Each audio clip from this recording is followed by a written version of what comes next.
I can, that's what it is. I can talk for a long time, but sometimes I talk and it's kind of one-sided because I have way too much to say. But I am introverted. I get like tired, and some people don't get that. It seems to be like a boomer problem where you're just like, look, I'm just like tired and I just want to like relax and just not like talk. And they're like, oh come on, what, do you have like a grudge against me? It's like, I no, can only talk for so long. no, yeah, it's like, the tanks are depleted. It's like if I go and hang out with someone for like a day and we go at it and talk a lot, it's like, I need to. That's what it is. It's like that's probably why it's like I would not probably want to be like roommates with like a friend because it would be a thing where where we would be like hyped for like the first 3 days and then it would be like that's something. And like if I hang out with like 20XX, that's something he gets because 20XX knows how to hang out and not hang out. He'll just do his Yep. thing or whatever. So I mean, granted, it can be kind of like annoying when he comes over and just does nothing with you, but at the same time, in the long term, you need to like hang out, like literally like be talking, like if you're like together for like days at a time or whatever. But I usually don't hang out with people. Days at a time, Yeah, I'd run out of stuff. yeah. I'm just shy. Well, I am partly shy, and I just I get tired, and they don't think I do. They think I have unlimited power, but I don't. I don't have unlimited power. But it's like the introvert qualms. Vegeta, the power level is over. How did he say it in Kai? Grr, it's over 9,000. He says it. He says it in a pretty cool way. Oh no, it's over 9,000. Rah! That's how he says it. It will never beat the original. Nothing has to compare to the original. That clip is legend. That clip is exceptional. That clip stands alone, and nothing in this world will ever match that clip. And that's why we love it. And that's why it still lives, even though it's like 10 years after 2008. It still lives. Some have not lived. I'm not sure if I'm a Fire in Malaysia really still lives. No, not really. Epic Face doesn't really live. Troll Face does live. Troll No, you Face, can't kill the troll face. yeah, Troll Face is eternal. Epic Face is done. Epic Face was done like 5 years ago. No, it was done like 7 or 8 years ago. It was done in like 2013. I Try was to kill tired of it. troll face just comes back. Troll Face is just eternal because you can just put Troll Face and everything. You can be a Troll Face. I can be a Troll Face,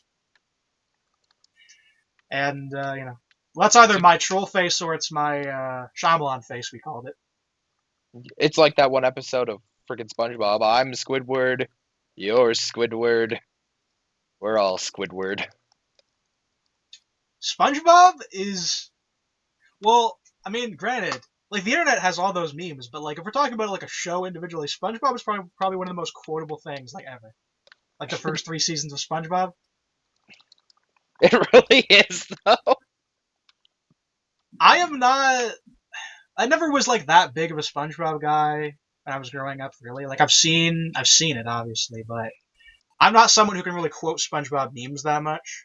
I know some people are like diehards. I know, yeah, it's like I, I don't know. I don't know what to say about it. I'm just not as much of like a SpongeBob guy. I know some people. There seems to be like this like taste where it's like there were like 3 tastes you could have had as like a Nickelodeon kid back then. It's like you're either like a SpongeBob kid, an Invader Zim kid, or like an Avatar kid. Um, and I was an Avatar kid back then. I do also like Avatar, though. That show is like so good, it's like difficult to believe. It's one of those things where you go back to it, it's like, wow, this is still so good. For a kid's show, it's pretty incredible. Because I don't call it an anime, but I just compare it to anime, and it's like up there, dude. It's like it's on the top tiers. Like not above Hunter x Hunter for me, but I could compare it in that tier. Like it's there. It's really good.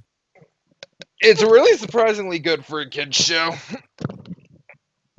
Uh huh. And Basically, everyone says it's like 100% good, except like the ending is kind of generic. But I just don't care as much.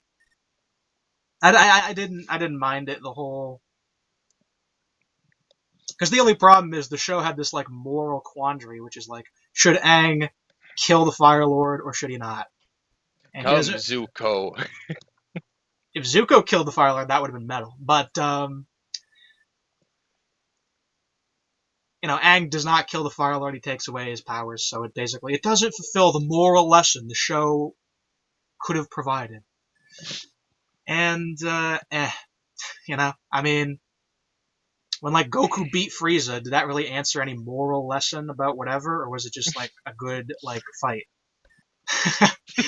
Like does it need to answer every single one of your moral questions? The show is aimed for like 10-year-olds. Do 10-year-olds need to know whether it's moral to like kill someone for the greater good or not or whatever? Like chill boys, okay? I know you're like I know you're like 25 and you're like hyper analyzing this, and I know I can do the same, but like whatever.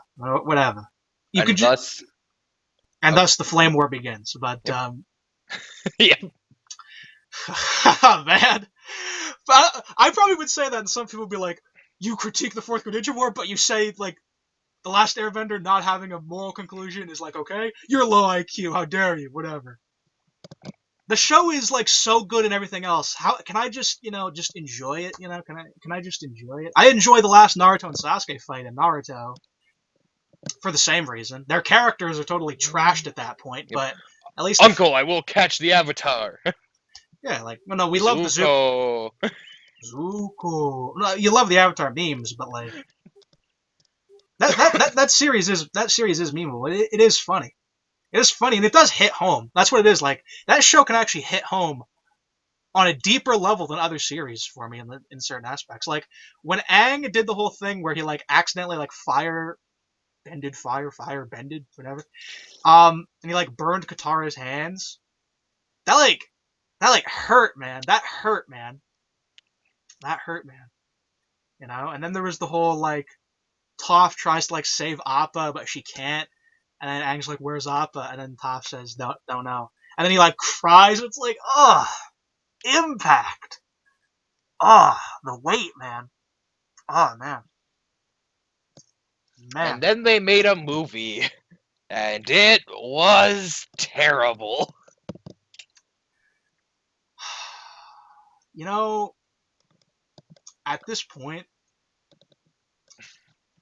actually at this point, I would have preferred if they made The Last Airbender 2 and 3 and did the rest of the series than doing Korra. Oh yeah, then they made that too. Because The Last Airbender movie is inoffensive to the original series. It's basically just like a spoof. Live Pretty action. much, you can look at it like that. Yeah. So, but Korra is one of these fourth grade ninja war kind of things where it just comes in and just messes up everything in the original. It's one of these Star Wars sequel trilogy, whatever, it comes up and it just sacks. It craps on everything that was good about the original. So they changed the bending laws, they changed the entire backstory of the verse. Korra is like the Mary Sue thing. Like you have Mary Sue and you have Korra. They're basically the stereotypes for it. I know yeah. I know some people say like Mikasa's Mary Sue. No, Mikasa is like 10 times better than anything in Legend of Korra. Bring on the hate. Mikasa's the best characterized character in Attack on Titan. I'm sure people need to kill me for that because I don't, whatever, dude. But like, I'm saying it. Didn't expect to bring that up, but when Mary Sue's the topic, that's how it goes. But Mary's everyone loves them. Not really. some people love it for like the power fantasy aspect, but There are a lot of people that do learn though that when a character is really overpowered, yeah. Like here's the thing: the problem is when you have a character that's intentionally overpowered, it's already difficult to write for them. Like that is perfectly exemplified in like Superman. Superman is the OP character, and it's really difficult to write for Superman because what's your conflict going to be? Who's going to be? So with Superman, it's usually like a moral question kind of thing, like should Superman whatever kill this person or not, or should Superman make this decision in his life? I mean, there's a really good Superman thing. Not even like I'm that much of a superhero guy, but there is a really good Superman movie, which is like the last days of Superman or whatever. It's like this animated movie, and it's basically Superman has this like illness where he's gonna die in like 2 weeks. So Superman lives out the last 2 weeks of his life, and he does everything he can to like make sure everything will be okay when he goes and whatnot. It's actually like a really good like Superman thing. I had no idea that was even a thing. Yeah, it's like a really good. It's like an animated thing. That's a really good. Uh, it's a really good thing to watch to like see the character of Superman. Really, it's a really good show off, and like I really like that one. I'm not sure if you could find that online. Maybe you can find a pirate of it or whatever. I probably could. Yeah, animated pirates are much easier to find than like live action movie pirates. Oh, way easier. Yeah, so yeah. I mean, have you watched the Spectacular Spider-Man animated show? I have. Yeah. I actually really like that one. I think that's pretty much the best introduction to Spider-Man you can get. It's really good introduction. It has basically all the classic comic stories adapted. You know, spoon-fed for you. Some of the babies would say, but whatever. Let me be spoon-fed. I'm not like a comic nerd, so I'm okay being spoon-fed for that. yeah. Because I'm just not a superhero guy. Like there are these superhero guys. And they just know this stuff and it's their thing. It's not as much of my thing. Star Wars needs that. That's the thing. Star Wars has all this crap coming out for it. Can't we just get an animated version of like the comic stories? Everyone loves the comics for those who read them. Can't we just get that stuff? Instead, we get like the new comics where it's like they rewrite everything and Darth Vader's character is ruined and everything is Star Wars is just a sad situation. Star Wars Christmas special. Give me that. Why not? Give me that. Just don't take it. Yeah. At least it doesn't crap on any of the original Star Wars. It's a sad case for the Star Wars fandom because George Lucas makes the prequels. Everyone hates on them. Then he makes all this extra prequel content that everyone loves. Everyone loves the prequel comics. Everyone loves Star Wars: The Clone Wars, which is weird. They love the prequel content, but the prequel movies they say are like abhorrent. And then George Lucas leaves, sells it to Disney, sells it to the devil in the horns. The Mickey corporate. Mickey Mouse himself. Yeah, the devil Mickey Walt Disney Devil, and they do what you expect. They ruin everything about it. Star Wars today. Oh man, no, it's just it's a sad case. This is what you see with all the franchises. This is what you see. They get their reboots, and then their reboots crap on the original. This is why when you just don't sell your stuff. This is why like Death Note is still done justice. Dude owns it. This is Death Note and like the Donald Trump whatever was going on there. That's what we need. Okay, Donald Trump with the Death Note. That's like the best plot setup for any like piece of media I've ever heard in my life. I have a list here today on a book I've received called the Death Note. I have a list of names here. Of course, they won't, push that completely because things can only be so good in this world. Yeah. But, well, it's Japan, so they'd be more soft on it. I wonder if they'd censor it here just because it's like Trump. I bet you they would. Honestly, they probably would because it'd be too epic. It'd be too good. But, Japan can just laugh it up with Danarudo Tarampu, As always, Japan gets the best. Japan. Sounding like you're choosing a character on a character roster. Danarudo Tarampu. Yeah. Choose your fighter. What? That's just pronouncing it how the Japanese would pronounce his name, which is epic. That's where it's at. Danarudo Tarampu. Danarudo Tarampu. Like yeah. Choose your stage. Choose your stage. Trump Tower. So, do you feel like watching more? I think that's good for now. Okay. Yeah, it's good.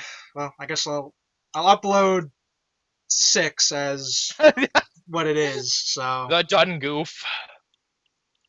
I mean, I still got my comments in there. I got the comment on the pajama scene, so it's enough for You me. did. So it's just a little out of order, but hey, Yeah, well, I'll have to check that now, and I'll have to, that's fine. That's how it goes. That's how it goes. it happens sometimes. Yeah, that's how it goes. So that's fine. I mean, ugh, yeah. I mean, yeah. So this is like what I'm doing like right now. Like Reese is actually in like Ontario or something. Oh, really? He got like some job where he's in some like warehouse stocking shelves at like 3 in the morning or something. So we're not doing commentaries right now because of that. He's coming back the week or two or something. So then we would do more stuff at that time. So we probably would do more AVGN stuff. So I'll probably call you in for that. Oh, yeah. Yeah. Uh, the only other thing I was really thinking of doing, because I haven't done anything with Best Bruh, I really wasn't sure what I would do with him. I know he messaged me recently. The only thing I was thinking of is maybe I would do Yu Yu Hakusho with him, That would because work. yeah, because I don't think you're really like much of a fan of that. No, that's not really my thing. Yeah, don't think Reese has ever seen it. I don't think 20XX has seen it, so that might be something I do. But as of right now, it's kind of like slow pace. Like once I'm done the map, the first big things I was thinking of doing was the JoJo OVAs and a commentary on Death Note. Oh, a commentary on Death Note. Interesting. Yeah, and that would make that bigger. Like right now, I'm just doing like one-on-one commentary, but when we would do that, we'd probably have like multiple people, right? Oh, yeah. So that's like basically my plan, but that'll be in a bit. So right now, it's still like small scale, but I just thought Death Note would be good because I think all of us could say something about it. Like Oh, yeah, most certainly. yeah, all of us have seen it. We could all say something about it, and early Death Note is like really good. So, and I guess I'll be able to talk about how Death Note kind of drops, in my opinion. I mean, I don't know. Maybe who knows? But that was my idea. So, yeah, so that was good. We can keep talking if you want. If Oh, yeah. yeah, I'm not doing much. yeah. Said you were like rewatching Dragon Ball Z or something. Yeah, I was rewatching a bit of Dragon Ball for fun. Yeah, that's always good to do. That's always well when you can watch the original like DBZ all the way through. It's meaty and it's good. I like the original DBZ anime, and seems most people do. Like it technically got the One Piece anime treatment, but they actually gave you good extras to extend it out. One Piece, I'll be honest, I really am not that much of a fan of the One Piece anime as much as I used to be because of just how much filler stuff that's in there compared to manga. Like just artificially extending it because they have to make it the chapter or they have to make each episode the same pace as a chapter. So they just extend it. One thing I haven't checked out with One Piece is One Pace, which is like this website where they try to cut out any little bit of fluff in One Piece and make it the same length as the manga, the anime. That's Which what. I think is a good thing to do. Yes, One Piece Kai. Um, I have not looked at it. I've not looked into it. Um, it sounds like something that could be really good, but I haven't watched all of it because rewatching One Piece is not something you do that easily. Um, yeah, I mean, the funniest thing is like the most rewatchable of the big three for me is actually Bleach. Like I will just sometimes watch Bleach just like for fun. Um, it's very rewatchable for me, especially the first arc. First arc, so good, so rewatchable. I could, but when I watch Bleach, I tend to like watch all of it, even the filler, because the Bleach filler is actually like good. It's Not even, always nice when filler's actually decent. yeah, Bleach filler is actually good.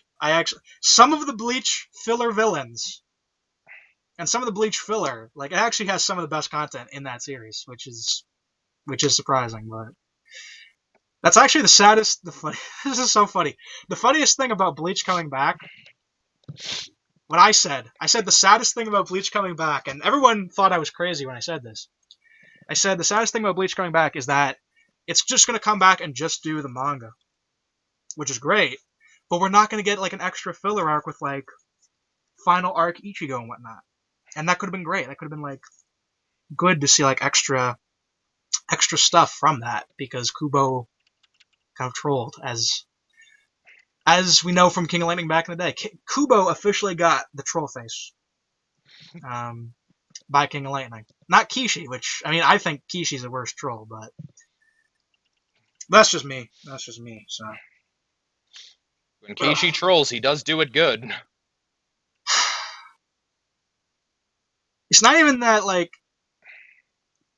he just trolls by not caring, and it hurts me. That's what it is. I have just such a weird relationship with Naruto because like I know so much about it, but like I am just honest with how bad it became, you know? Because a lot of people they don't, you know, they want to be a fan of something and they want to say it's good, you know, no matter what. And I just can't say that with Naruto. The fourth grade Ninja War kind of broke me. You know, when I was but a wee lad, I was like 13 years old, and we were just going through it, and it broke my limits. I tried initially to hold on to. I tried the damage control game. I tried to make up weird fan theories to justify how Kakashi can like use Mangekyo Sharingan once and then go into the hospital for like a month, and then in Fork and Ninja where he spams like 13 times. I tried to make justifications for it. And it just didn't work. It just doesn't line up. It just doesn't line up. Something here is just not lining up, and you know, it's at that point I had to say, yeah, I am still a fan of this series, I guess, but this is just bad. This is just bad. Fourth Ninja War is literally bad, and I really don't like anything about it other than like Madara. And you know, you like that? Love the Madara, love him. At least Kishi gave one aspect. He gave, you know, yeah, like good moments in the Fourth Greninja War. Anything with Madara, Eight Gates Guy, Naruto vs Sasuke, which is kind of funny because I know people who they dropped Naruto a long time ago, but they went back just to watch the Eight Gates Guy and the Naruto and Sasuke fight, just because they wanted to see it. And that's honestly the better way to go. That is the better way to go than to go through the Fourth Greninja War. There's no reason for you to go through it. I mean, to go through the infinite pain. You don't need to go through it. You don't get anything from it, especially considering, you know, Kishi. He didn't like Sasuke just turned suddenly evil at the end, and my problem is like because everyone hates Sasuke. This is actually the way it works. Is like, you know, I said like the white Naruto fans don't get it, the black fans do. Here's the thing: with white Naruto fans, they either absolutely love Sasuke or they absolutely hate him. I'm not sure why. They, you know. So when I say Sasuke became really flawed, it's funny that I just say this, but I have to say it. I'm just, you know. But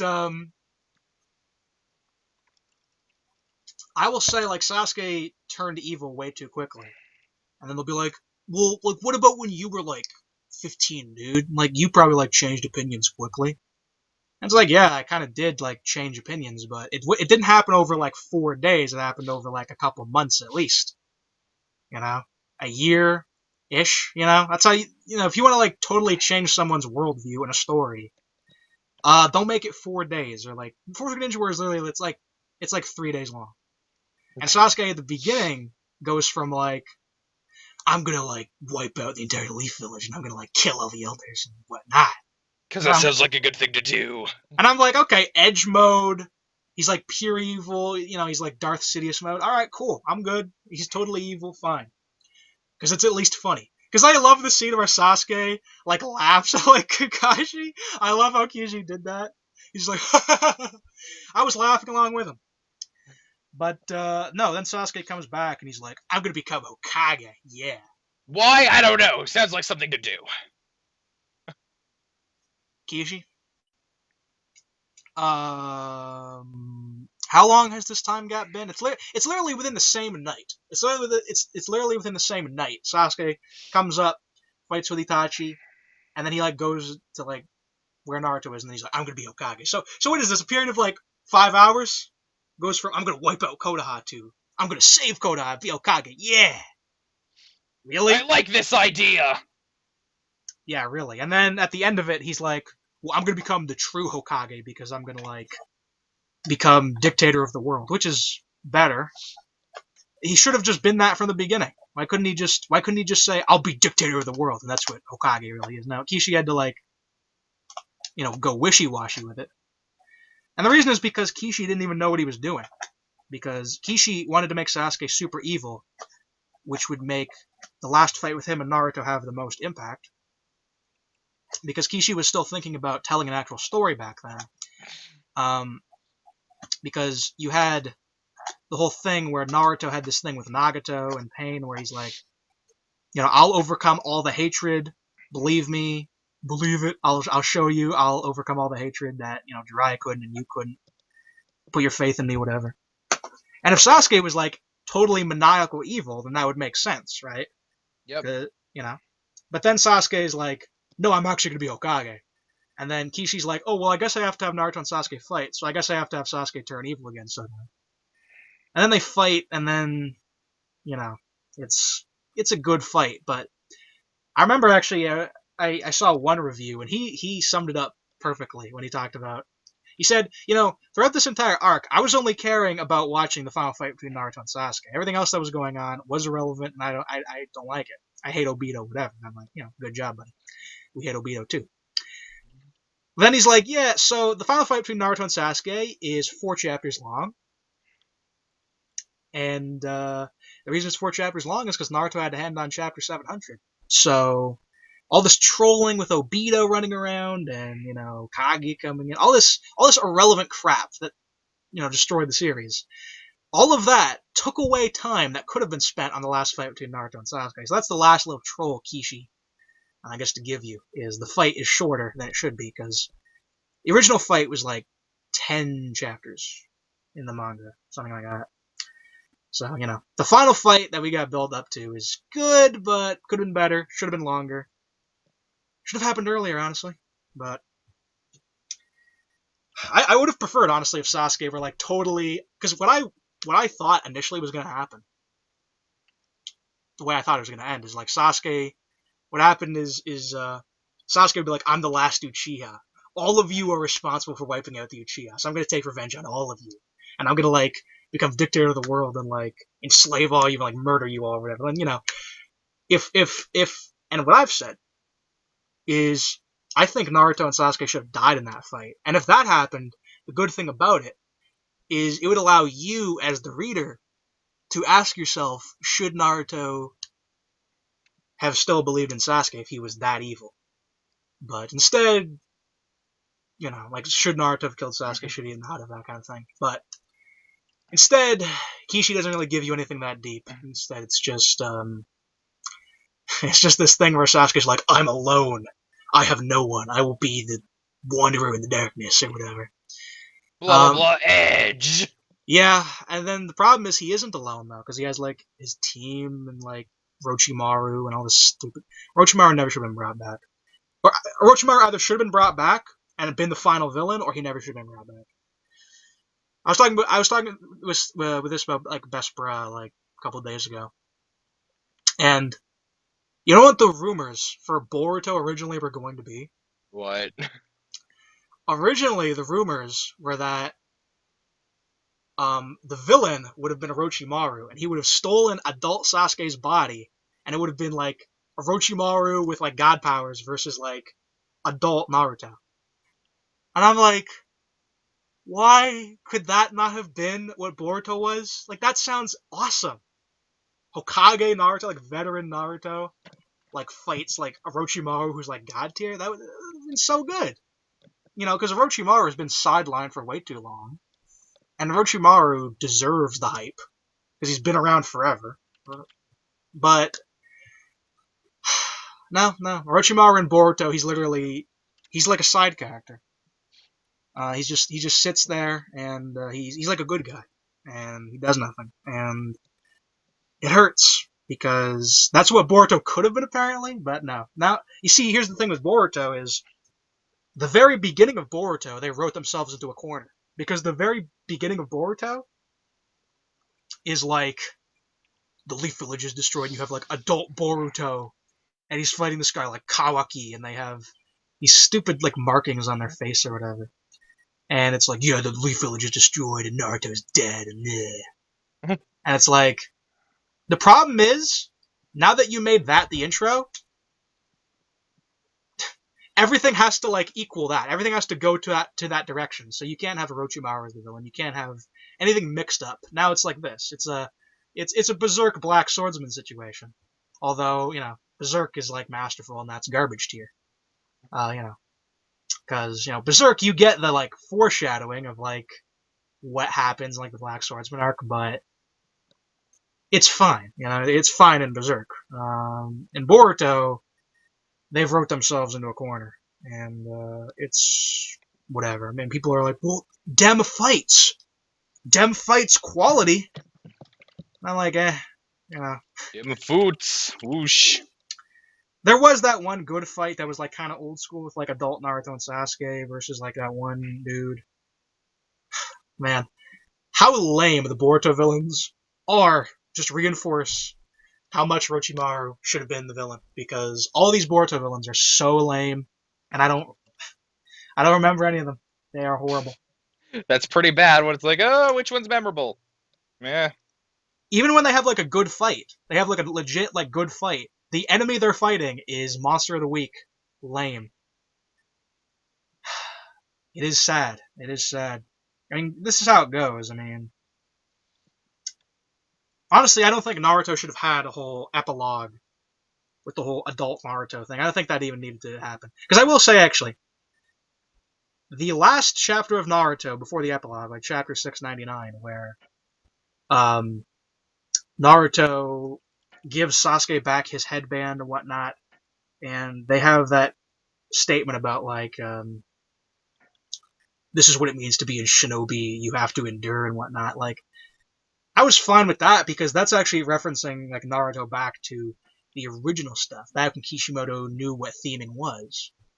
You know, and he brought it back to that. I will say, the last Naruto and Sasuke fight was as good as Kishimoto could make it. He had already trashed on the series as much as he could by that point.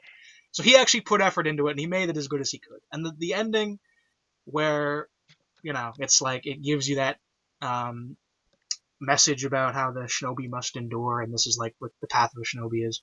That's been there since the original. And Naruto said he would find his own path of the shinobi. That was there since Zabuza. And boys don't remember this, but like literally since Zabuza, Naruto was saying that I don't believe shinobi are tools. I believe shinobi are people. This is where, this is where the Neji stuff comes in. This is where the Naruto Sasuke conflict is there.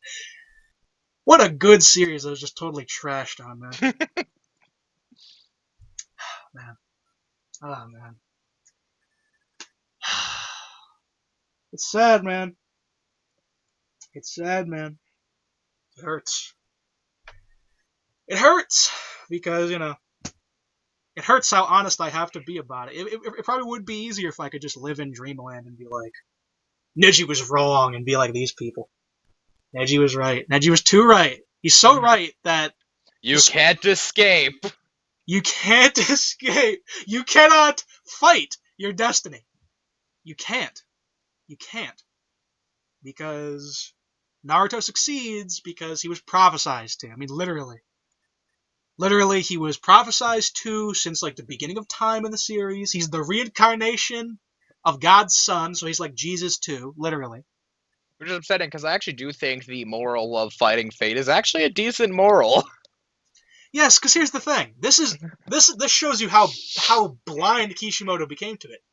Because in Naruto, you had this whole theme where you had the elites and then you had like the dropouts.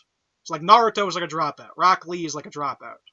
Sasuke and like Neji, they're like the elites. They have like natural talent. in the original Naruto, this is like a huge thing in it. Like this is pushed all the time. Um, and Naruto is supposed to be one of the dropouts. The whole conflict between Naruto and Sasuke is that, Sasuke is like naturally skilled, and Naruto is supposed to be able to surpass him because he puts in the hard work and whatnot. That's the whole point. But, literally at the end of it, Naruto is the resurrection of Jesus, and he's part of this like noble clan, and he has special chakra, and he was destined to befriend the tailed beasts and destined to save the world. And Bloody, bloody, blah. yeah, so literally, guy who was supposed to have the odds against him, guy who was supposed to, you know, fight against his destiny. I mean, literally the Neji statement. The statement is, you know, I can change my own destiny. Except, no, Naruto, you can't. You can't change your own destiny because You can't escape destiny! Neji was right, and he died not thinking he was right, which is the saddest part. You want to know another sad thing about that I recently figured out? Kishimoto admitted that the only reason he had Neji die is so he can set up like a Naruto Hinata thing. Oh, that's so dumb. Yes, he literally said, well, the fans really were pushing the Naruto Hinata thing. I was initially thinking it was going to be Naruto and Sakura.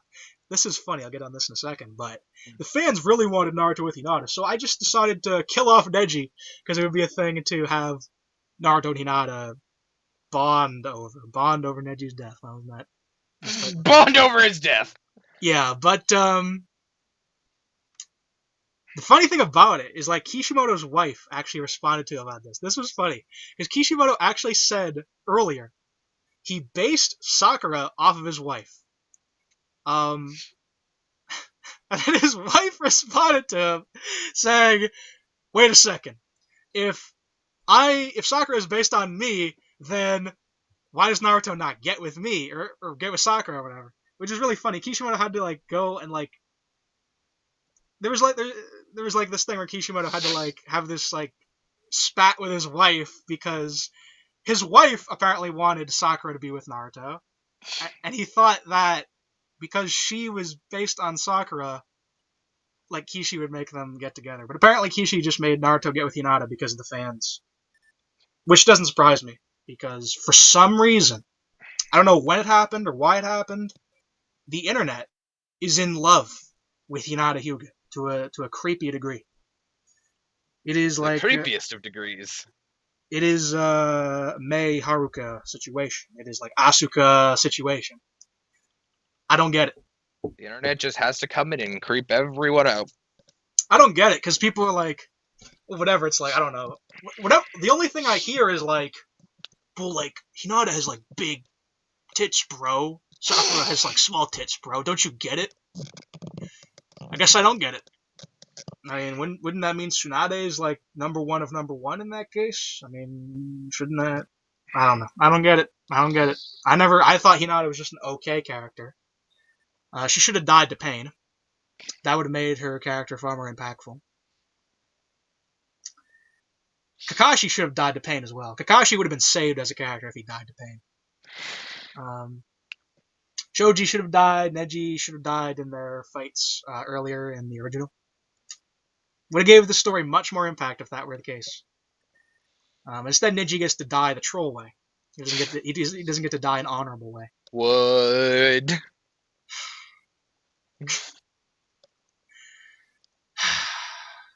Death by splinters. That's literally what happens. He gets twigs in the back. Twigs in the back. And the other stupid thing about that,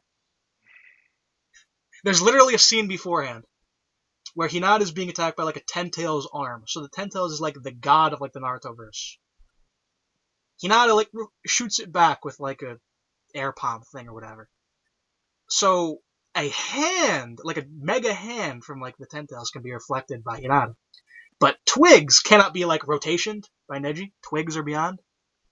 Nah, twigs are too powerful. Kishi. I don't think you understand. These sticks had a special armor coated on them. No, there are people who have actually, like, literally try and say, no, you're wrong, dude. It's on another level, dude. Well, what they say is, here's the funny thing they say about it. They say, if the twigs would have killed Naruto, then, Neji dying to the twigs makes sense. Well, why would Naruto have died from the twigs? Why could Naruto not die from the twigs? I mean, the point is, it's a stupid setup that Kishimoto made up on the spot to set up a Naruhina thing. Those twigs were coated with a special poison called plot armor. Yes, that's what it was. That's what it was. And that's why Neji had to die, and he got. It's actually like the biggest troll ever, because I didn't know before that Kishi did it because of Hinata, like Naruhina and whatnot. I didn't know that. I thought it was just like a thing Kishi decided to put in to have impact. No, it's literally a middle finger to my face. That's literally what it is. Like, I didn't think it was that bad, but it's literally that bad. Man. So then it's just him saying, "Hey, you like this series? Fuck you." Kishi. And, all that with Obito, too. The most amazing thing about that scene is, the best dialogue from that scene is Obito. Which, when I say that should never be said. I should never say the best dialogue of that scene is from Obito. Obito, among the worst. But literally, I thought it was... favorite pedo. Yeah. It would have been so much better if Obito didn't have any character. It would have been better if he literally was just controlled by Madara. That's what originally was going to be the case. But Kishimoto decided to keep Madara in the story because he was so popular. And that's probably the only good fan-affected decision that ended up being the case. Madara's popular? Well, I like him, so I'll keep him. I can at least appreciate that, because there's nothing else keeping me alive in that arc. I wouldn't have even watched it, probably. I honestly probably wouldn't have, because all of Obito's hijinks, and all the stupid Kage coming back, and Orochimaru, and everything with Sasuke and Naruto, it's horrible. But we at least had Madara, and we had, Might Guy go to the 8th gate. So there was that. And we had Madara, and I liked Madara. Madara, he was, the only real dude. And funnily enough, and sadly enough, the only guy who actually fights against destiny is Madara. Naruto fights for his destiny. He fights with the prophecies. Madara Uchiha fights against the prophecies. He says, no, you have this prophecy where I'm just going to be this pawn. No, I'm free. And I will set the world free, and I will end all wars and whatnot. Madara stands above. Madara is alone. Madara is the only free person in Naruto. He's the only guy who's not ruled by destiny. Because that's how Kishi did it. Because, of course, the other thing Kishi did is he said that all of the history of Naruto, from the beginning of the series, for everything, it was made by Black Zetsu. So Black Zetsu literally, orchestrated everything in the entire series. Just because Kishimoto just had to put that in. He couldn't have just said everything was destiny. No, he had to say, yeah, I've actually, controlled all of history.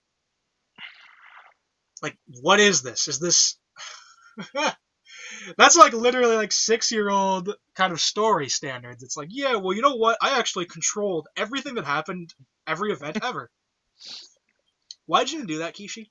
God, it's literally like a little kid. Why'd you have to do that? Why'd you have to put that in there? It's like a little kid playing with toys going, "You can't attack me, I have a force field up."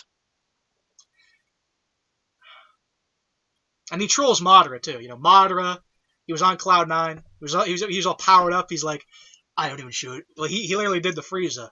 I haven't even used my full power yet. All this hype, good. Madara was going to win. And Kishi said he couldn't kill Madara. He didn't know how to kill Madara. Madara was too strong. So he had to have Madara be hit from behind by Black Zetsu and just hijacked on the plot. People complained about Ganondorf hijacking the plot from Zant in Twilight Princess. That's that times 100. It's not even comparable. Seriously. Madara... Because Madara has been built up for a long time. Madara had been built up since the Naruto and Sasuke fight, where you see his statue and whatnot. He was referenced throughout the series. It was actually very good how Kishi foreshadowed him.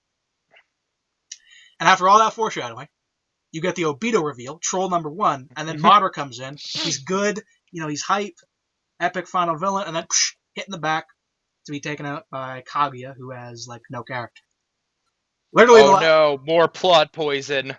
Because the last villain of Naruto literally is a stereotypical monster. Kaguya is probably around as complex as Majin Buu in terms of character. And that's pretty sad when Majin Buu, he's just, and that's Majin Buu. The difference is I don't expect things from Majin Buu. Majin Buu is what he is, but Majin Buu didn't hijack the plot from Cell either. So Majin Buu just comes in. He's just there, and he's just a force. People hate on Majin Buu. I don't hate on him because Majin Buu never trolled you. I was never trolled. That's one thing. DBZ, no matter how many plot holes, because it does have a couple, I was never trolled by Toriyama. I'm trolled by Toriyama today with Super Saiyan Rainbow and Super Saiyan. Super Saiyan what? Well, it's not a thing yet, but you know it's coming. But I'm trolled every day by Dragon Ball today. But Dragon Ball Z back in the day, I was not trolled. When you had like the Goku versus Vegeta fight, I was not trolled. When you had Super Saiyan 3, I was not trolled. The last Spirit Bomb, I was not trolled. Toriyama did not troll me. The ending of Dragon Ball Z is maybe almost leaning there, but that's irrelevant. Especially if you count GT, because GT is the real ending. And GT is the real ending. Dragon Ball Super is fan fiction, as far as I'm concerned. Even though it's the polar opposite in reality. Yes, it actually is the opposite, which is the crazy part. But GT is the true ending. I don't care, man. GT is like technically made by filler writers, but they made a way better ending than Dragon Ball And it Super. had Super Saiyan 4, which I genuinely actually liked. Super Saiyan 4 is like my favorite Super Saiyan form because it brought it back to the old school Dragon Ball. It brought us back to the Tail, to the Uzaru, the Blutz Waves. That's the classic stuff. They brought it back. And they brought back Kid Goku, which some people hate. I thought it was fine because you have Kid Goku, but then he becomes an adult when he's Super Saiyan 4, so it basically makes up for it. I liked that. I liked that because it brought it back. It brought it back. And yes, it is Dragon Ball Goku time. But honestly, I never would have said this until Dragon Ball Super was a thing.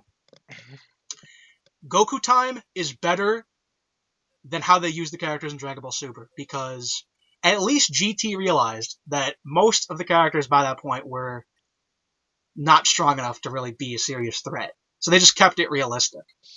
Whereas Dragon Ball Super, in the beginning, they just made it the Goku and Vegeta show. Because they were the only ones who got Super Saiyan gods, so they were the only ones who could be a serious thing. Then everyone complained that none of the other characters were relevant. So then they said, okay, so Piccolo, he just like trained off screen, and like Roshi, he hasn't trained in like 20 years, but he just trained off screen, and suddenly he's like the level of like Goku now. And like Krillin, yeah, he could like have a Kamehameha battle with like Super Saiyan Blue Goku because he trained. He trained for like a day, I guess, and now he's just suddenly Goku Blue level. Yeah. Which just totally breaks what Z did, which is once everyone got Super Saiyan, everyone else just... Toriyama realized after a while that like the humans are just kind of like screwed by Super Saiyan. That's what it is. The only way Toriyama could have made the humans be relevant is if he gave the humans their own like transformation. That's what it is. Like, so Toriyama realized it. So he made it realistic. He's like, yeah, well, Yamcha, he's like a playboy, like plays baseball, he's like retired, whatever. Makes sense. Tien goes and trains in the mountains and gets trolled by Super Buu, and that's around it. And Roshi just chills, and it's okay. Because yeah, the human characters just started getting their asses kicked. They just they have a couple scenes. Like you do have a cool scene where Krillin actually like protects some. Like he protects like a kid from like Imperfect Cell. He like elbow charges him. That's pretty cool. You have the Tien, R.I.P. Tien. His last. Well, no, he has one good scene after this.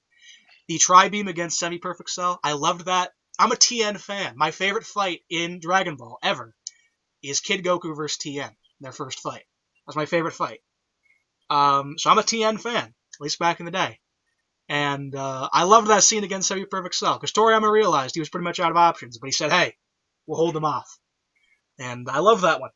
Toriyama threw me a bone. And I liked that. The last good scene with Tien, the last good scene with the humans, really, in the entire series, is where you have Gohan doing the beam struggle with Cell, and the humans come in and help him. And I actually really like some of the lines you get from there that You know, like Tien says, um, you know, you show me how much a martial artist can truly push themselves. I never would have been this strong if I ever met you. So, you know, and then Yamcha says, Goku, I've known you since a kid. Since you were a kid, there's no way I'm gonna let your son die, whatnot. Like, it's good. It's good stuff. It's good stuff. And then, you know, they never do anything after that. But, Mhm. because I do like the humans. As a Dragon Ball old school dude, I like the old school stuff. I like my kid. I love Yamcha fanboys who just pop up anywhere. Remember Wolf Fang Fist? Remember when that was a thing? I don't think Anyone? I don't think he even did Wolfang Fist in all of DBZ. Did I he? legitimately don't think so. No, I don't think he. He might have tried it against the Cybermen. I don't think he did. I think in the Cybermen, all he did was like a Kamehameha. I don't think he did Wolfang Fist. I don't think in all of DBZ, all of the insane like 280 episodes of DBZ, I don't think Yamcha did a single Wolfang Fist in the entire series. And that really hits home. But I like Yamcha back in the day. Like Yamcha back in the day, you have Yamcha versus Jackie Chun. That's a good one. You have Yamcha versus Tien. That's a real good one. You have Yamcha versus a Hero, who is the disguised Kami. Did you watch the original Dragon Ball, or are you just watching Z? I started watching the original Yeah, yeah. That's where you have to because go. I genuinely love the original. Among my favorites, dude. Among my favorites, dude. I've watched the original Dragon Ball a lot. I think I've watched it 7 times, something like that. I've watched it a lot. I'm a real fan of the original Dragon Ball. That's how you I do. That's literally how you do action adventure. That's how you do a martial artist story. That's how you do it. I love that.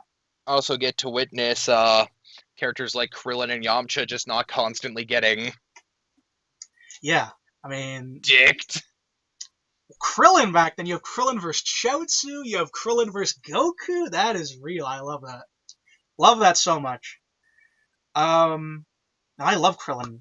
I love Krillin back then. I don't. I like Krillin in DBZ. Actually, Krillin is underrated in DBZ because he is like the tactician. You know, like he comes up with a lot of like the plans that they need to like survive. He's actually very critical in like the Namek and whatnot. Critical in the Vegeta fight too, where he like knew that you had to. He made the plan to cut off Vegeta's tail and whatnot, which was good. That was good. Saiyan Saga was like the last part of Dragon Ball that really felt connected at all to the old stuff because the Saiyans had like the Great Ape form and whatnot. We After say that, it's our true warrior race. yeah,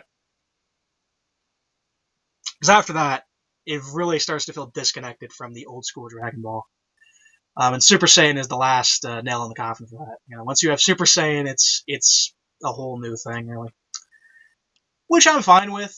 You know, like I'm someone who likes a series to stay to its roots, but Toriyama changed so much with DBZ. Like he moved the series in such a totally different direction. I'm okay with that because he did it in a way that he didn't change the characters or the themes of the series. He just changed like the content and like the way the fights work. You know, like I've actually talked about this before. People will say like you say the Fourth Greninja War changed everything, but you'll say like Dragon Ball changed everything, and yet you can still enjoy it. The difference is because Goku at like the end of DBZ and Goku at like the end of Dragon Ball, there's a commonality between them.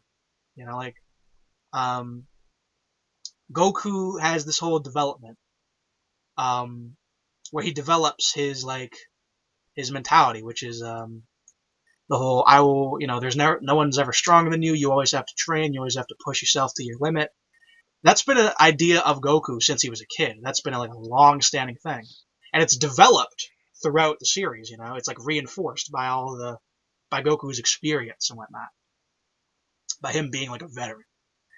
Um, so what is that? That's what you call character theming. The theme of Goku, the ideology of Goku, developed throughout the series. You look at Naruto, on the other hand, what do we have? We have the opposite ideology of Naruto. You know, work hard. You know, fight those who have these fight the expectations against you, whatnot. And then Not, become Jesus. yes, that's where it goes. That's where it goes. You can change a series, but if you're going to change a character, you need to justify changing that character. And Toriyama knows how to do that. Piccolo, Vegeta, that's how you do it. That is how you write a reform arc. You take your time. Piccolo, you see? Like, this is how you turn a character from evil to good, right? Piccolo, it took years, you know? Like 5 years from Dragon Ball to Dragon Ball Z. He's still evil, but he's willing to side with Goku. Trains Gohan for a year. Ends up sacrificing himself for Gohan. Believable. I mean, yeah, because, Piccolo at that point had never had, like, anyone who even cared about him whatsoever. So, I can believe it. And I then, love Piccolo, honestly. yes. Namek Saga comes in. Love the line from Piccolo where he gets to Namek. And, a lot of people forget the lines. He gets to Namek and he says, I died for you then, Gohan. If I have to do it, I'll do it again. Whatnot. And I'm like, yo, Toriyama. Piccolo's so good. Fuses with Kami. You see this whole transition over years, over a long time. Same thing with Vegeta. Years it goes, right? It's not, well, hey, I talked to this one guy and he said, what you're doing is mean. So, I'll just change my worldview in 5 hours. No. No, Kishi. No. Especially considering the thing is, Sasuke in the beginning of Shippuden was actually a very good anti-villain. Because he was technically a villain. Because he was with, like, Orochimaru and he was, like, not with the protagonist good guys. But you'll notice, like, initially he had like a no-kill policy. He didn't force anyone to join him. Like he said, you can leave if you want, whatever. Like, he had these kind of these non-evil quirks to him. And then the problem is Kishi didn't know how to set up Naruto fighting Sasuke, right? Yep. Because the main problem is once you get to Shippuden, Naruto is all like, how could I become Hokage if I could save one friend and whatnot? But Sasuke doesn't care about Naruto. He literally is just like, I want to kill Itachi. That's it. I don't care about you. Whatever. Which made their rivalry really, like, funny for a while. Because, like, Naruto, like, cares about, like, getting Sasuke back. Sasuke does not even care. And Sasuke wasn't even, like, evil in, like, early Shippuden. He wasn't evil. Wouldn't kill anyone. Would only, hurt people who, like, had connections to Itachi. Whatever, But then suddenly, Five Kage Summit rolls around, and then Sasuke suddenly, this literally is like on a dime. Sasuke suddenly like, oh, these samurai are attacking me. Well, I'll kill them. And then he kills like 20 samurai. And then he leaves his team behind too. Which in the last fight with Sasuke, literally, we had a whole part where it was like Sasuke, his team was literally like, leave Sasuke, whatever, you just go, whatever. And Sasuke's like, no, I'm gonna like stay. And then he like saves his team like 3 times. He like goes out there and like saves his team. Like Kishi, there's a part where you're storyboarding and you're planning kind of just fell off somewhere. I'm not sure where it was. I guess after Pain died, you kind of just dropped it. You're just like, well, I guess I'll just wing it. And initially it sort of worked out, and then it kind of just died. What really should have happened is there never should have been a fourth Greninja War. What really should have happened is you should have just had a Naruto Sasuke fight happen like after the Pain fight, and just skip all this nonsense, skip years of my life, and just give what we needed to give as it should have been given. But it could have been so much shorter. The fourth Greninja War, you honestly could cut out like 70% of it, maybe even more, and you would change very little. That's the saddest part about it too. Because you have like the whole reanimation thing where they bring back all these different characters. None of them do anything except for Itachi and Madara. And Madara originally was going to go away like right after he was brought back. And Itachi you could just exclude from the plot too. So you could just cut out that whole entire bit, which was like 50, 70 chapters, something like that. You cut out all that. Changes nothing. And then you have this whole bit with the final villain where Obito is. He absorbs the 10 tails. Madara absorbs the 10 tails. Then Kage. You could literally just make it just Obito and just have Obito not be Obito and just have him be controlled by Madara. Just probably have 8 Gates guy finish him. And then have Naruto versus Sasuke. In other words, just have what people wanted. And you could cut out maybe like 150 chapters. The 4th grade war could have been like 50 chapters if you just had no 4th grade war and you just had what people wanted. It'd give me like a 15 chapter Naruto versus Sasuke fight, and like a 30 chapter fight against like Toby. Toby who shot a bit Obito. And no, just give us what we wanted. And don't trash your series, but Kishi wanted it to be a war, and he failed to make it a war. Kubo did a better job on that. The Bleach final arc is miles above the Naruto final arc. People say the Bleach final arc is like It's much, much better. And when we get the anime, all these haters they won't be saying anything because no one down talks the Bleach anime. Everyone down talks the Bleach manga because Kubo is there's some flaws there, but the anime does it total justice. So I mean, I don't know where I would rank Bleach versus Naruto at this point, but I will say it's tough to say because early Naruto is so good, but early Bleach is so good. Late Naruto is terrible. Late Bleach is not that bad. So it's very difficult to compare. Overall, Bleach has been destroyed less than Naruto. Bleach never was destroyed. It just kind of became mediocre for a lot of people. Naruto is ruined. Literally, it's what it's funny. What these millennials describe the Star Wars prequels as doing is what actually happened to Naruto. Like that, they actually got destroyed to that level. Just annihilated. Huh? Just absolutely annihilated. Could have been different. I mean, let's hope Oda knows how to do a war arc in One Piece, but Oda always does it right. Oda never does it wrong. Like, literally. Which is amazing, because One Piece is so long. And Oda has never trashed his series. Oda has never stopped caring. That's what it is, Naruto failed because Kishi stopped caring, mainly. And literally. I think at late stage Naruto, what Kishi was doing is he said to himself, I feel like drawing this scene. And then he just wrote up some weird justification to make it. So he's like, I feel like having Obito, like, just become, like, the 10 television Cherokee. And then Obito, like, loses. And he's like, well. I just feel like Madara doing it. And, I feel like having Naruto and Sasuke fight together, even though I set them up to not be, not to do that. So I'll just rewrite Sasuke. And then, I have to make Sasuke fight Naruto. I guess I'll just, rewrite that and make Sasuke evil again. Yeah, whatever. Why not? People will like it. People will like what I draw. I mean, granted, the Kishi artwork is still... He didn't, like, drop the ball on the artwork, but, at least not that bad. But, I think that's honestly what it was. Kishi just had fun drawing nonsense. So I guess at the end of Naruto, he's like, you know what? I want to have Kakashi just use, like, a perfect Susanoo, because... I don't know. I'm insane. I just want to draw it. So, let's see. Obito just died. But, how about I write up this weird thing where he meets Rin in the afterlife? This 11 to 13-year-old girl he has a crush on when he's like 30. Which is creepy. Yes. So he meets his true love. And, then he's like, yeah, well, I need to use this teleportation ability to transfer my soul into Kakashi.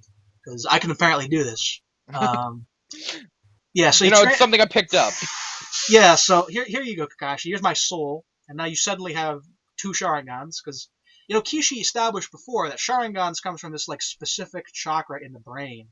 Literally, like, 40 chapters before he established this. It comes from, like, this special chakra in the brain that only the Uchiha have. Which means that even if you have Uchiha chakra, you won't get um, Sharingan. But Obito just ignores that. He said, "Oh, well, here's my soul," and now you just have Sharingan for some reason, and you have two Sharingan, even though before you only had one. Whatever, I'm Kishimoto, I'm ignoring it, and then, oh yeah, perfect Susanoo, yeah, he just does it. So, like, at least 8 Gates guy is like fine. That's been built up for forever. I'm fine with that. But now Kishi, he just didn't. He just wanted to draw cool stuff, which I guess is good. But like, you trashed your series, dude, and you could have shortened this so much. Why did you do it? Why did you do it? You know, when Toriyama felt like stopping it, he just stopped. You know, he drew Majin Buu, ran out of ideas. He said, "Look, I made all this epic stuff. Go and do whatever you want." Kishi, I don't get it. I don't get it. Kubo, same thing. You know? Well, Kubo literally said he made Bleach just so he can draw epic fights. So that's a little bit different. And Bleach, you do get epic fights. That's what it is. You know, He does deliver. you still get it. You still get it. You still get what you want in Bleach. You still get it. You still get epic moments. That's why Bleach is rewatchable. Because if you want to watch Bleach on serial brain mode, you want to watch Bleach without thinking, you can do it and you can enjoy it. You know? You start thinking and you find some problems, but just watch it and don't think. The And less you think, the better it is. yeah, the problem is Naruto asked me to think. Naruto had all this like strategic fighting, you know, like every Shikamaru fight is like a total tactician thing. Naruto versus Pain, you know, all this tactics, you know. There's all this stuff going on, all these themes. Since Zabuza, we've had like Naruto talking about this stuff. So I was, you know, this is how I'm used to, you know, going in with Naruto. I'm not used to watching Naruto like on brain dead mode. But that's the only way you can enjoy the fourth Ninja War. That's how people do enjoy it. Yo, Obito is like so great. Like Obito versus Kakashi. I love it when people say their favorite fight in the series is Obito versus Kakashi. To say that, you really have to just not care about the characters at all. You really need to just look at the fight on its own.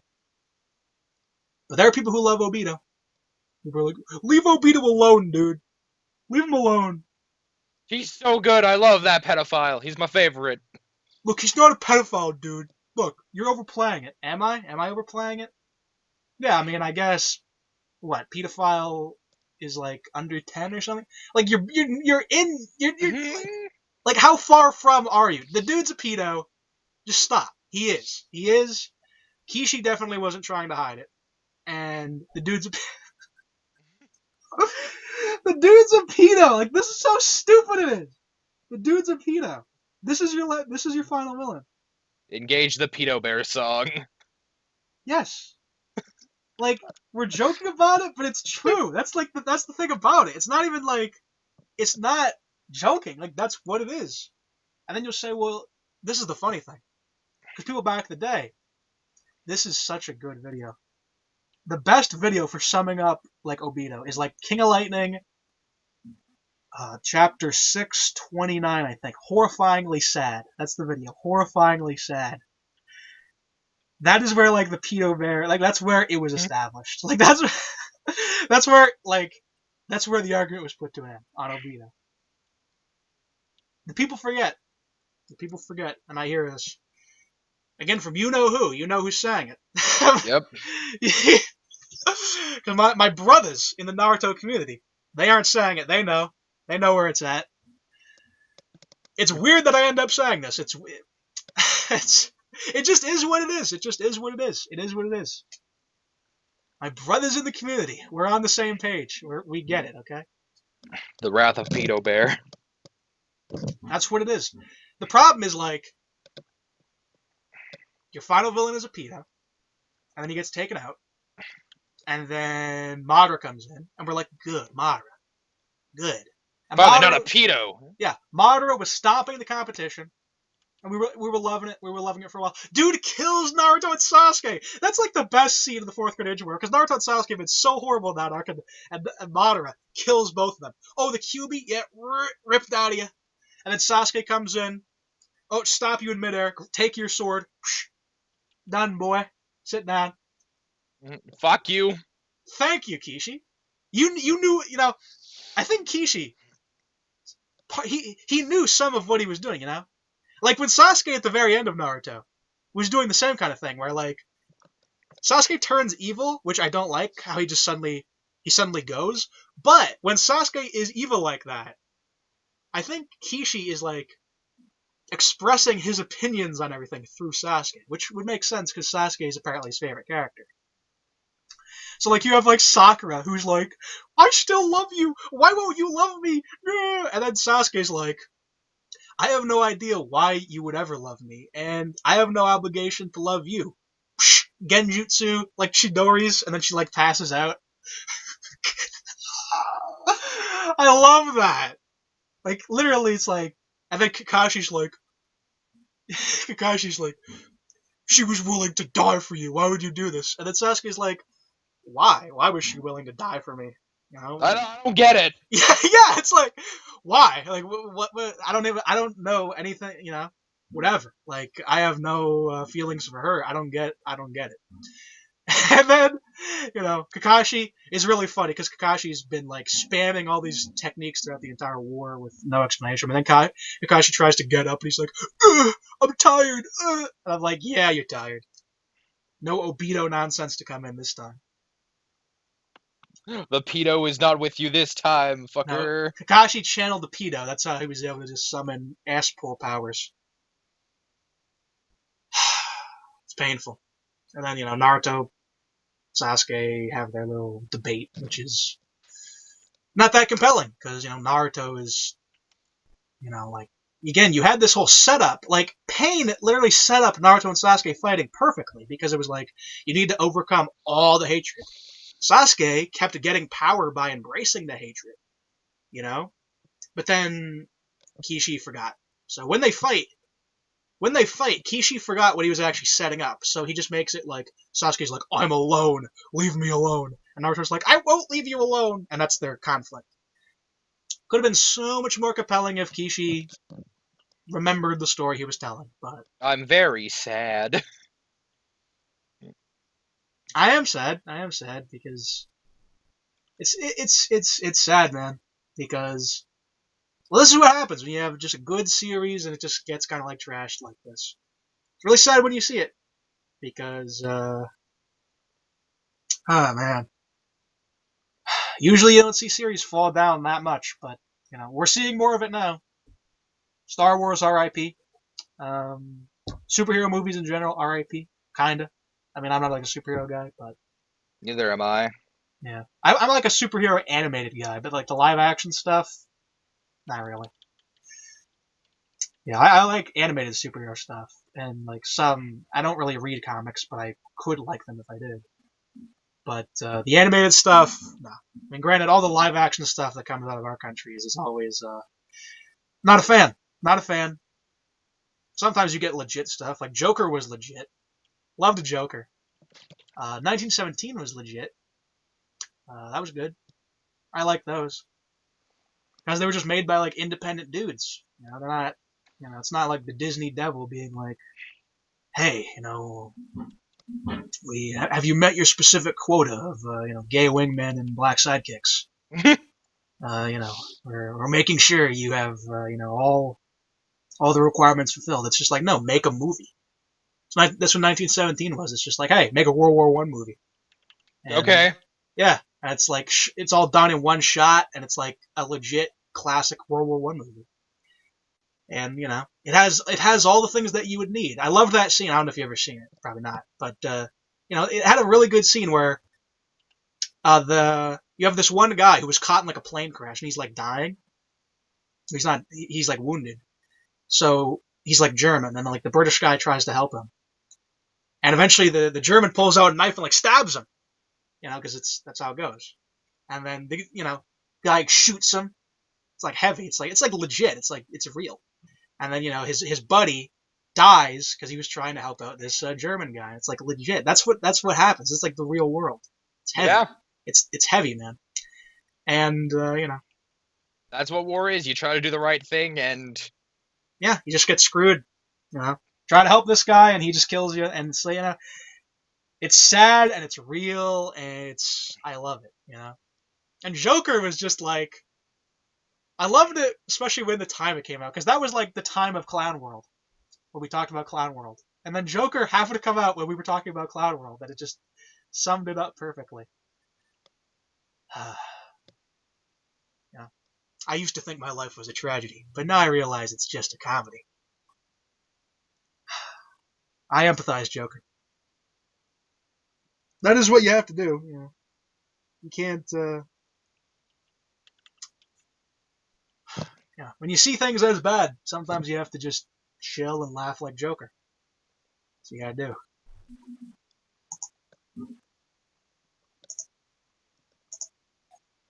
I'm actually just checking to see if like a new ASMR video came out because I always comment like right off the bat. Oh, you always throw in a comment? Yeah. So let's see if we got any notifications. As of right now, looking like a no. Because usually, like, of the channels I watch, almost all of them release at like 3, and it's like 3 right now. They like release it all at the same time, so you know. But that's what I do. I literally, yeah, my day is just like map, and then take a breather, watch ASMR, and then like map, and then like King of Lightning before bed, or whatever. Sometimes I get some of my news from King of Lightning. Still like King of Lightning. I used to like drop on him after he like changed his style, but the good thing about like not watching a YouTuber in a while and going back is like you have so much content you can go back to. Yeah. Oh, it's awesome. Oh yeah, as I predicted 30 seconds ago, got 2 already. Ooh, this looks like a good one, but let's put my comment.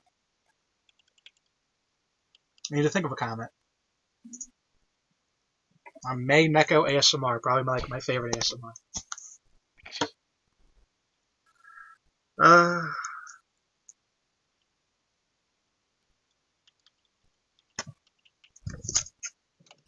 I can move my computer back because it's like tilted over, like close to me, and it could fall over. Wouldn't want that. Nope.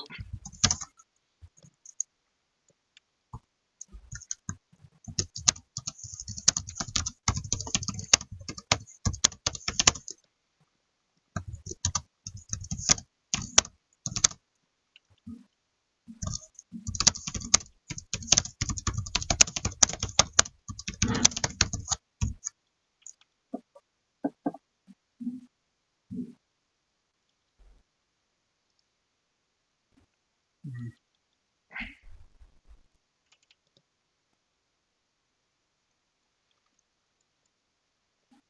Okay. Usually I'll just post a comment right off the bat, and then when I'm done watching it, I'll like respond to myself. That's just what I do. So everyone basically like races to be like the first comment. So on like ASMR videos, you'll see people commenting within like 30 seconds. They like rush it. So this is just what we do. At least for me. So it's my only life outside the map. But yeah, map is coming. Map is coming. I basically finished the Mongols like yesterday, and it was as insane as I thought. So it's coming. It's actually, it's going good. So when that's done, I will have gone Super Saiyan 100. And right now I'm like Super Saiyan 65. I'm powering up.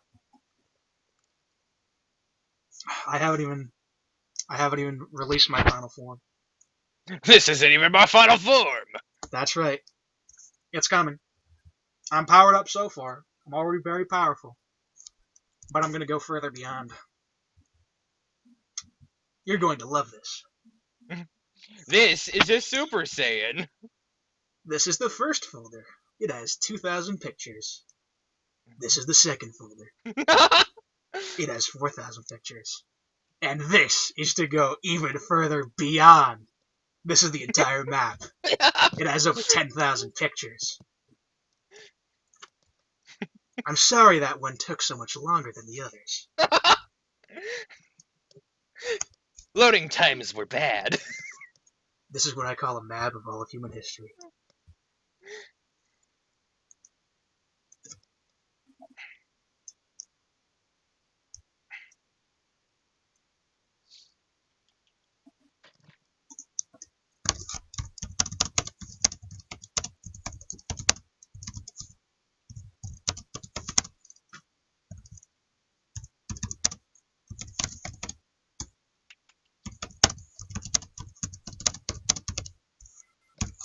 I wonder if I can even find those Super Saiyan 100 whatever things anymore.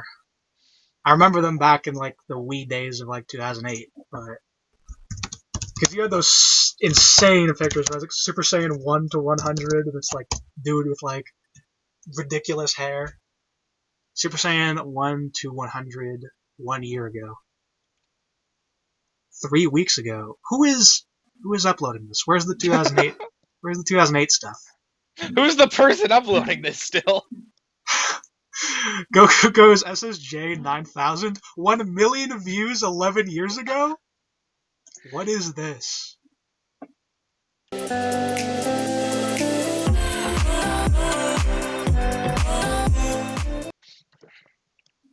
It doesn't matter where you grill.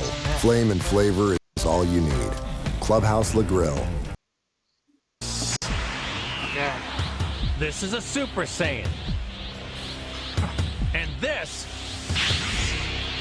is what is known as a Super Saiyan that has ascended past a Super Saiyan. Or you could just call this a Super Saiyan 2. Come on! I haven't got all day! I hate to say it. I know it's cheesy, but I actually freaking love that. Yes! That is one of the best scenes, like, ever. In anything ever. Like, I completely understand it's cheesy, but I absolutely adore it for what it is. Yes! Like, the OST. Like, that's the thing. Try watching the Japanese version of that scene. It's so much less impactful without the OST. And the way Sean Shamble does it is just so memorable. You're going to love this. What you're seeing now is my normal state. This is a Super Saiyan. Ugh. The thing is, one thing I hate that they have today now is they use, like, fan terms in the series. Like, Goku today, in, like, Dragon Ball Super, he'll say base form. Which is really weird, because they never would say base form before. That's like a fan term. You know? He doesn't say, this is my base form. He says, what you're seeing now is my normal state. This is a Super Saiyan. And this is what is known as a Super Saiyan that has ascended past a Super Saiyan. Or, you could just call this a Super Saiyan 2. No matter. What a useless transformation. You changed your hair, so what? And this! This is to go even further beyond! And then 6 minutes of screaming. And it's awesome. It's awesome! It's incredible! Like, seriously. Oh, man. You know, I never thought of it before. Because I used to say my favorite scene in Dragon Ball was, like, Dragon Fist against King Piccolo. But that was just because I was such a tard for original Dragon Ball.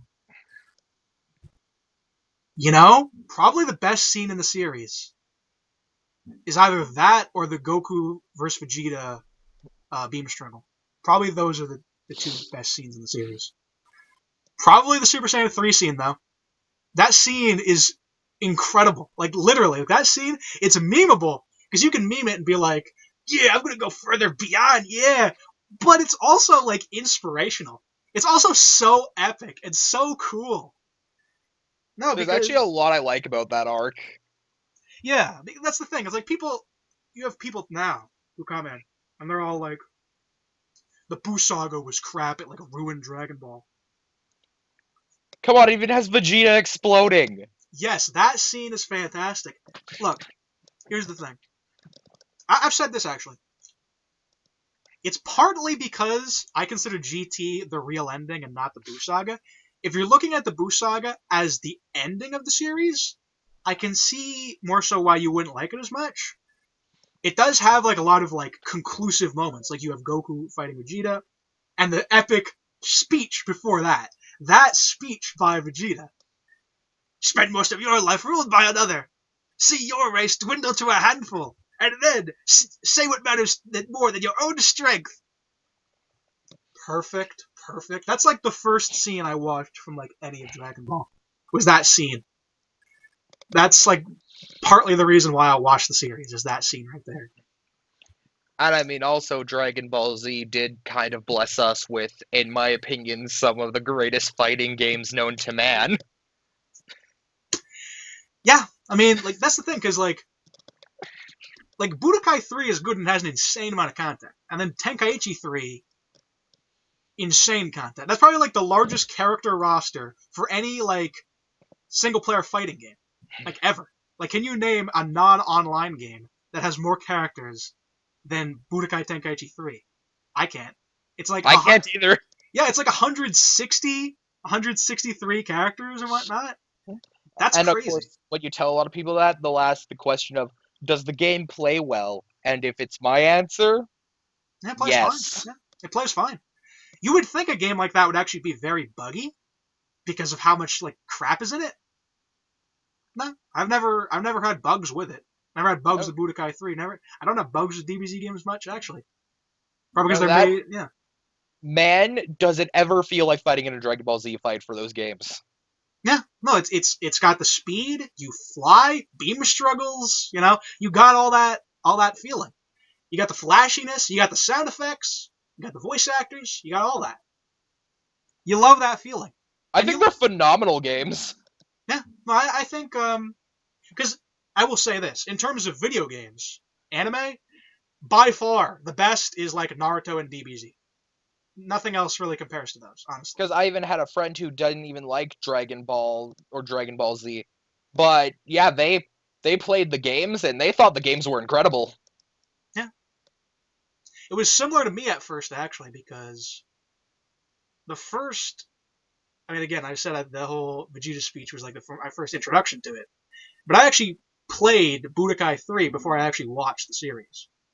So I was kind of spoiled on some things, I guess. But... I'm like, oh, wow, I'll watch the series then. Because my old friend that I had hated Dragon Ball. There were some things he just hated for some reason. He hated Mega Man, so I wouldn't watch Mega Man or play Mega Man. And he hated DBZ. And for that reason, for a couple of years, I just ignored those series because I'm like, well, he told me I suck, so I'm not going to watch him. And then I, got into Mega Man, and I'm like, this is good. No, I don't get why you hated it. And then DBZ, of course. That's how it goes. But yeah, I got into DBZ, back then, and I mean, it is different because I never was like a DBZ fanboy. I always kind of thought Naruto was better than DBZ, even when I was like a big fan. Of course, Naruto before changes. Naruto pre-4th Great Ninja War, definitely better than DBZ. Not better than the original Dragon Ball. Original Dragon Ball is so good.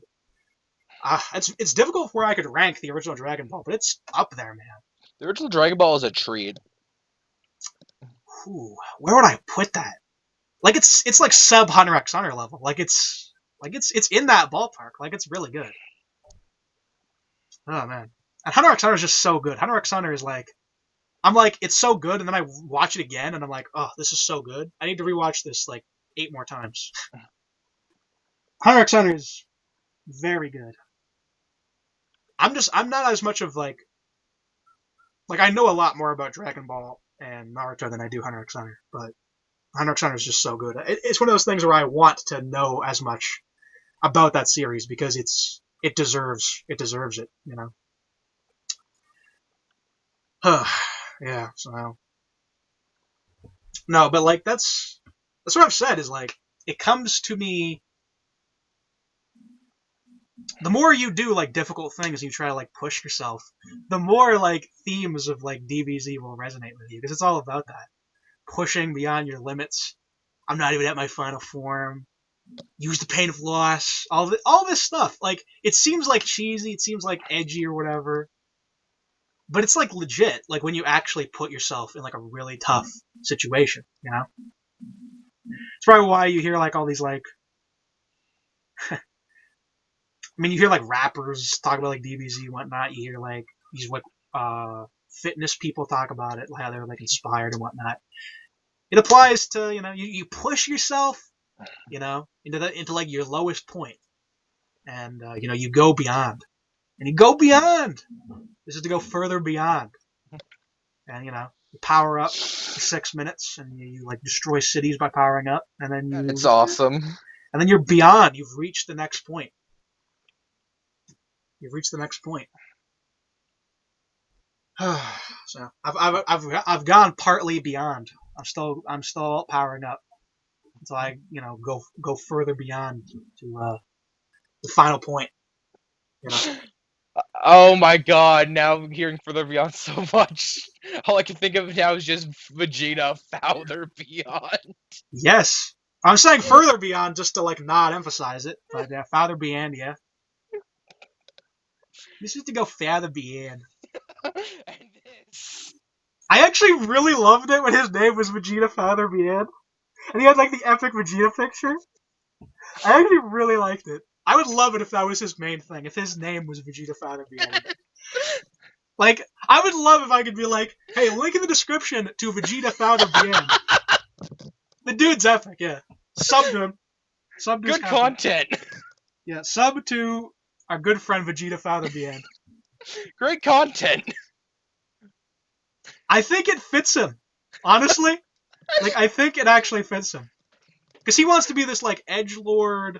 He also wants to have, like, kawaii anime girls, and I just think it clashes. Like, Vegeta Father Beyond is what he is, okay? That's his true identity. He must embrace. That's what he truly is. It's like with 20XX. Like, he wants to call him, like, Blaze Sloth or whatever. I'm like, 20XX. It's a simple motif. I mean, if you want to call yourself, like, 20XX Blaze Sloth or some weird edgy name like that, maybe. 20XX Blaze Sloth sounds kind of cool. As, like, a kind of goofy internet name. But, you know, we just go by 20XX with it. There's some people, they get a nickname. They get a mockery? Motto. Am I saying mockery? And it just fits, and it's just there. Vegeta Father Beyond is his true self. He just hasn't embraced it yet. Yeah, he hasn't gone Father Beyond. Once he does, he'll be there. We should tell him to we should tell him to like make a YouTube channel called Vegeta Father Beyond. Make a YouTube channel or make like a Twitch account or make whatever you want and make it Great gameplay videos. Yes, by Vegeta Father Beyond. You know what? I'll say, dude, we could make a collab channel. I'll collab with you, but you have to call it Vegeta Father Beyond. It's just part of the conditions. Yeah, well, yeah, we're gonna have a collab channel, and it's like Vegeta Father Beyond. Yeah, you want to talk about 9/11 conspiracy, and you talk about Ark, and you want to talk about whatever, on one condition. One condition, and we can do it. It has to be done on Vegeta Fowler Beyond. Vegeta Father Beyond, and we're on. It has the same picture too. The same picture, same name, everything. That was perfect. That's him. That's him. Truly the peak. For a brief period, he resonated with his true self. And realized the power of a true. Vegeta is actually like representative of his character because Of a true Saiyan. Yeah. Does an android like yourself ever experience fear? Yes, I have finally achieved the goal. Whatever. Well, I do love the scene when Vegeta goes. I do love the scene when Vegeta goes Super Saiyan. It's sad Vegeta. Well, you have Emo Vegeta, where he loses to the androids, and then he's like in the rain. And he's like, how could a Saiyan warrior be defeated by the androids? I'm like Shadow the Hedgehog mode. That's him, though. Him sitting in the rain being like, how could a warrior be defeated? That's him. That's his true self. That's him. He is Vegeta Father Bien. We Saiyans are a true warrior race. Yeah, that's what he is. Don't underestimate us. That's right. That's right. Do you have... You had Tenkaichi 2, didn't you? Yep. Yeah. I would want Tenkaichi 3. Tenkaichi 3 is loaded. I know. I still look online for that occasionally. It's weird. It was the best-selling one, but it's, like, rarer now for some reason. Maybe it's just rare because it's good. And That's people probably- actually want to keep it. It's probably why. Tenkaichi 2 has, like, a better story mode, but, like, Tenkaichi 3 just has, like, all the content. Yeah, so... I would love to get that game if I could. Because, man, I think those games are fun as hell. Yeah. No, those games... They are exactly what you would want from Dragon Ball. They give you all the content. They present it as it should. You know, it's just what it is. You know, because that's what it is. Like, we love Dragon Ball. A lot of people who love Dragon Ball, they don't really love it for like the themes I talk about. They do in like a subtle way, but like the main reason they love it is just like Kaioken and like Kamehameha and like fights and like whatnot. And the games let you just do that, and you just do it, and you know, you're able to play out your own DBZ thing. And it's so much fun. Yeah. And if you want to have Yamcha beat Super Saiyan 4 Gogeta, you can do it. You can experience that in all its glory. Yeah. If you want to have Krillin beat Super Boo, you can do it. That's fine. You can now finally have Krillin. You know, doing what he deserves. You know, because that's the other thing with Dragon Ball Super. They introduced this Ultra Instinct thing. And I'm like, okay. Here's the thing. The moment I heard Ultra Instinct, I was like, oh, so it's a non-Super Saiyan thing. So that means the humans can finally get something after like a decade? And then they say no. Only for Goku. Except Master Roshi can apparently do it. Does that make sense? Or can do it Because like second? Master Roshi. They should not have Master Roshi fighting. I mean, I love it. I love it when in the original Dragon Ball, Master Roshi says, like, I can leave it to you at this point. Right? Like, because you have the great moment where they ask, like, they go to the tournament and they're grown up, and they ask Master Roshi, do you have your old gis for us? And he says, no. You aren't my students anymore. What you wear is your own. And they still wear, like, the Roshi uniform anyway to honor it. Which I love. Old school Dragon Ball. Love it so much. Love it so Because much. Master Roshi's awesome. He is Jackie Chun. I'm getting the sniffles here. I get the sniffles when I talk for a while. That's how it goes. So also because probably I have like my window blowing in my face right now and it's raining. It's been a rainy time. It's been a rainy May. It has been. May has been the month of chaos. Million things like going wrong around me. So, you know. But it's raining. And that puts me in a good mood. Puts everyone else in a bad mood, though, so I don't know. Oh. Oh, yeah, still on Goku goes SSJ 9000. 9,000? 9000? Yeah. There's no way that could be right. Yeah. No new uploads since then. Yeah, Saiyan Scholar just got sacked today. He just got like 18 copyright strikes, which is sad. No way. Yeah. Did you watch any of his stuff or? A tiny bit. Yeah, it's sad because I loved his stuff. The Dragon Ball community had been totally lame for a long time. Wasn't a fan of them. He was legit. He was an old school boy like me. He was like, yeah, rep GT, rep Super Saiyan 4, yeah. And, you know, I embraced the fact that I basically like GT because of him. Beforehand, I was like, there's something to say, but I would not go fathom beyond. I would not push myself to the limit and say, look, boys, Super sucks, I hate it, lame, stupid. GT, legit, ending is like the best ending of Dragon Ball. GT ending is so... I actually I didn't.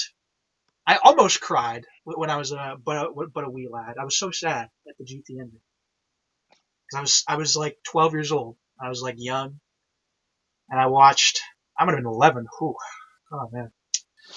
And I watched the GT ending. And it's like Goku goes away, and it like flashed back to like early Dragon Ball, and you have the scene where Goku like meets Krillin. He's like, "Yeah, let's go for like a spar."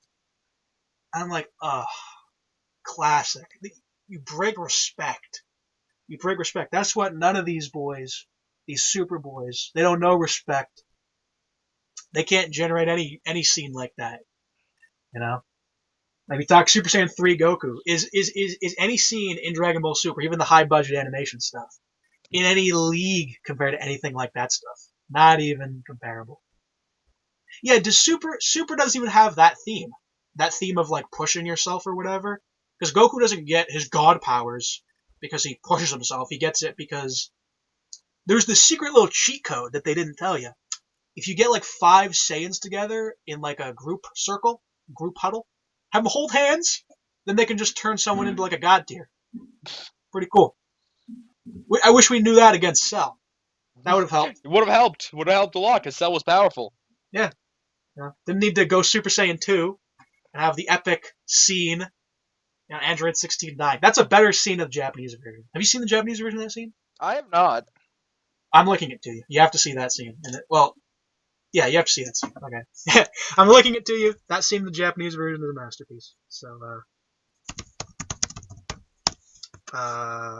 yeah.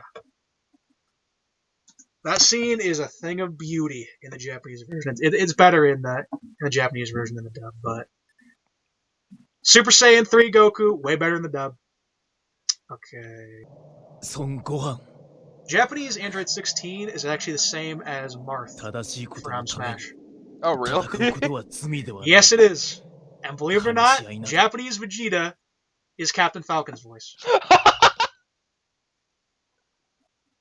Show me. Yes, show me your moves is, from the same as Kakaroto! Koi! It's the same. It's unbelievable, but it's true. Oh yeah, this is the version. So Japanese Gohan Super Saiyan 2, masterful. Fanboy over it. Well, I don't fanboy. I don't really fanboy about anything in Dragon Ball except maybe like original Dragon Ball. But there you go. Okay.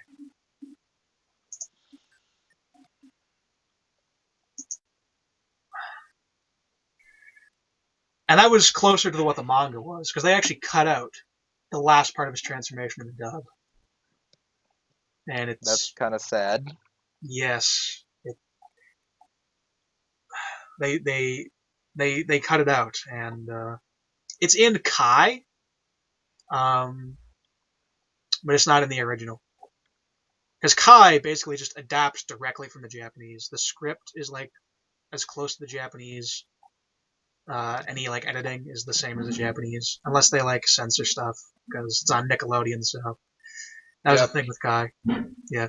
Well, it's weird because Kai simultaneously censored a lot when you were watching on Nickelodeon, but also Kai is the one where they like swear like all the time. You ever seen that one where it's like every clip of when they say like "damn" in Kai? Oh yeah. Yeah, like damn, damn, damn, damn, damn. Damn it, damn! It's like, it's really funny how they have to like, it's weird, because on like the Adult Swim Kai, they like curse all the time. I actually prefer the censored Kai version, just because I just find it really weird and lame to hear like everyone swear all the time.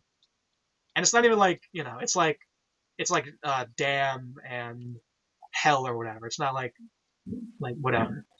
It's not like a second tier swearing. Like tier 3 swearing is just swearing, and then tier 2 is like damn and hell. I honestly prefer no swearing to just damn and hell. Honestly, I find just damn and hell kind of lame. Honestly, because it's just like, what's the point? Either just have edge, have the full edge.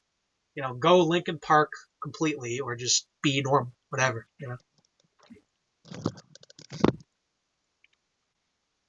Because the original DBZ is nowhere near less edgy, even though they don't swear, because you still have like Frieza getting chopped into pieces.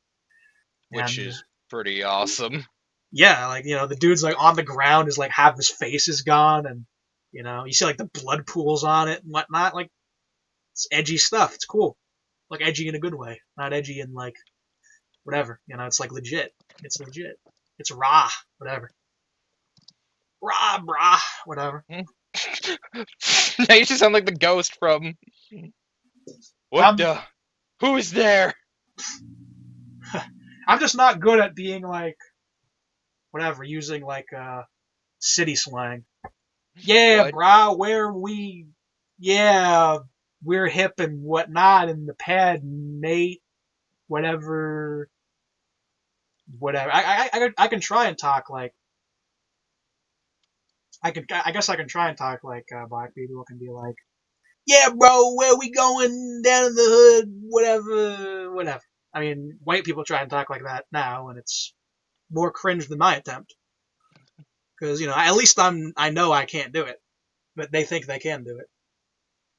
They can't do it, okay? The way the blacks, you know, talk and they have their rhyming and their energy, you know, and their, you know, it's them. It's their thing. Stop trying to rip it off. Everyone else tries to rip it off. Everyone else tries to rap and, you know, be like them. Let them have their own. It's their own thing, okay? That's what I say. You know? The only thing I really do that's like that is I say yo. I say yo, but, I mean, yo is also a thing in, like Asian languages, like in Chinese and Japanese and whatnot. They still go yo, yo. So I don't know. Maybe I'm somewhere in between on that one.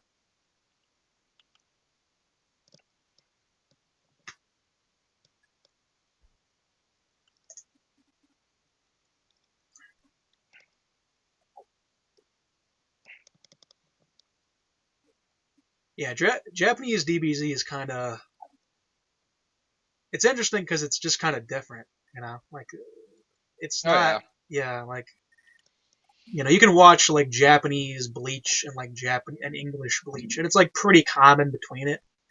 But back then, you know, like you watch Japanese DBZ and English DBZ, and it feels a bit different. It's a bit similar with Yu Yu Hakusho. I know a lot of people are like diehard dub Yu Yu Hakusho fans, and I just prefer the sub. So that's the tragedy there. But they get, you know, they don't get the Japanese opening. The Japanese opening is better.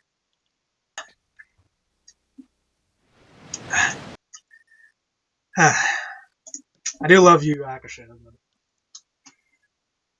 That stuff is Yu Yu Hakusho is just classic. Like it's literally just classic.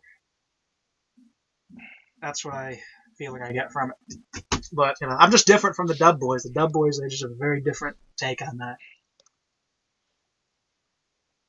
That's what I am. I'm the same thing with Berserk though, because it's like I watched Berserk 1997 subbed, and a lot of people like it dubbed. For me, I hate to say it's actually usually what I watch it in first that I prefer. Yeah, same. Generally the same for me, but sometimes not. Like, I prefer Code Geass dub. I prefer Death Note dub. I prefer Evangelion sub. And those are like debates. A lot of people debate on all those. I could recommend all the other versions though. Like Evangelion dub is great.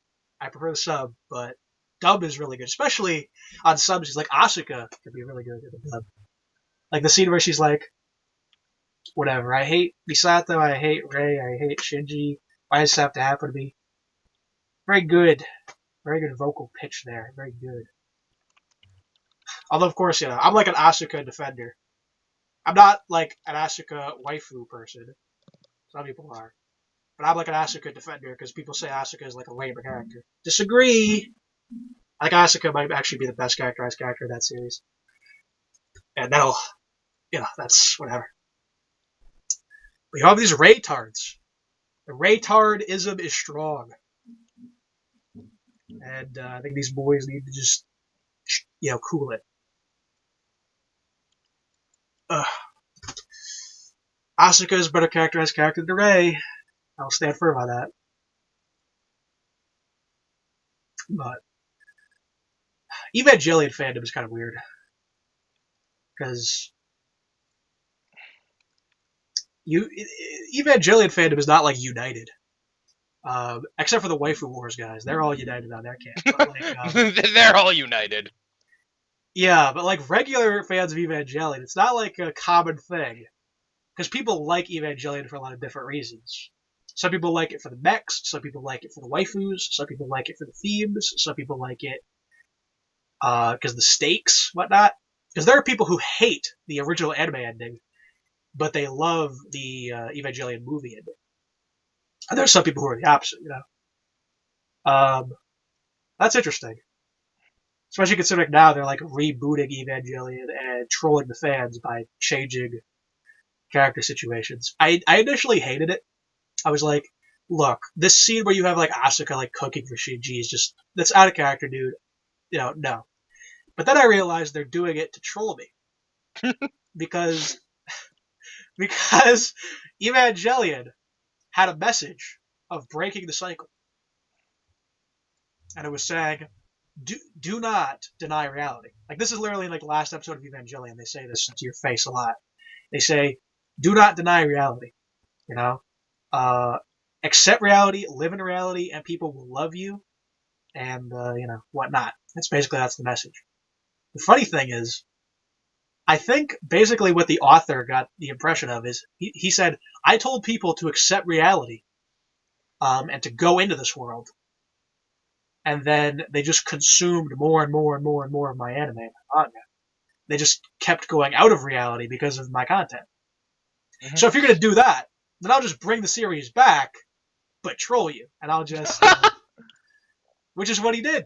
You know, he brought back Asuka, mischaracterized, not what was going on there. Shinji, mischaracterized. Lame scene where he, like, sacrifices for Rei and whatnot. Not in tune with the original. Rei out of character. They're all kind of enjoy that. Here's the thing. It's out of character. That's the problem, right? It's out of character. Now, you can enjoy it on, like, a separate basis.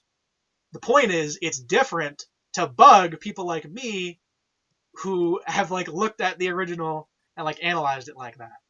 I kind of find it hilarious that he did that, though. And I think it's actually the perfect thing now, because the problem you have now is you have all these sequels and all these reboots coming out that do the same thing over again, worse than the original. So what he said is, we're not going to do it better than the first time, so I'll just change it to, like, troll you. And if you don't want the same thing again, then you're going to like what I give you. And that's basically what he said. And look, I didn't really like what was given to me. And yeah, you're probably laughing at me because you're saying you wanted the same thing over again, right? And maybe in a backwards way, I kind of admitted that. But, you know, I was trolled, but I had to reflect on it, and I think I was purposefully trolled. And that gives a new dimension to it, you know? Kishi just trolls me because he doesn't care. Fairy Tail trolls me because they don't care. Because they don't care. This is an intentional troll. And you see, when there's intention behind it, that makes it different, right? When he plans it, that makes it on another level, you know? So, I used to hate it, but now I think this is what you need to tell media. you need to say, you want to make the same thing over again? Well, we're going to change it to bug the fans. And people who, you know, would like it anyway are just going to like it anyway. You know? Yeah, but it bugged me how they changed Asuka, how they changed the character dynamics. It bugged me.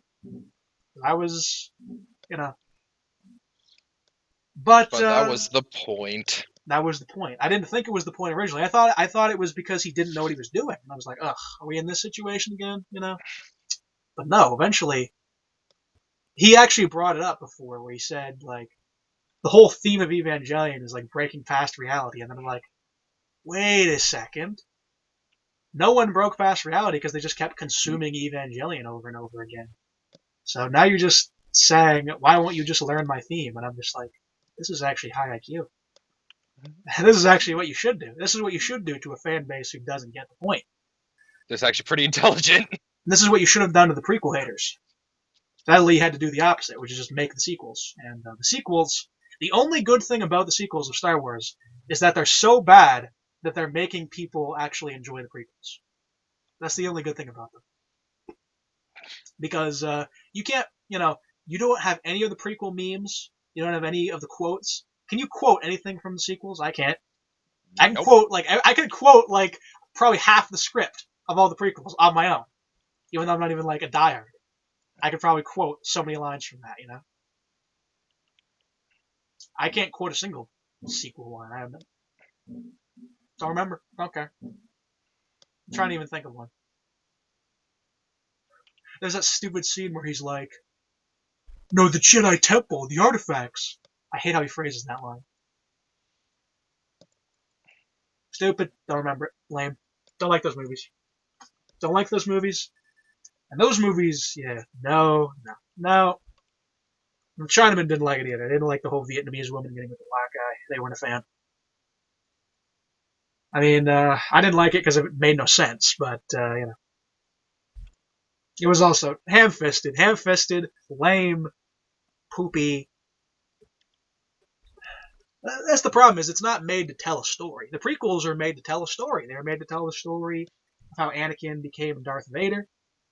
George Lucas said he wanted to show how a little boy comes, dark invader, big boy, most menacing villain for every millennial ever, and every Gen Xer too. I mean, actually, no. The prequels are kind of more of a. They're like the millennials all hate them, and the Zoomers I think like them. Like the prequels, and then the Gen Xers are like the original Star Wars guys in a lot of ways. Because I don't hear nowhere near as much of the prequel hate as I used to. It's actually very interesting. Go on YouTube and look up Star Wars or whatever. And then go to the years, right? And go to 2013, whatever, before the sequels came out, 2011.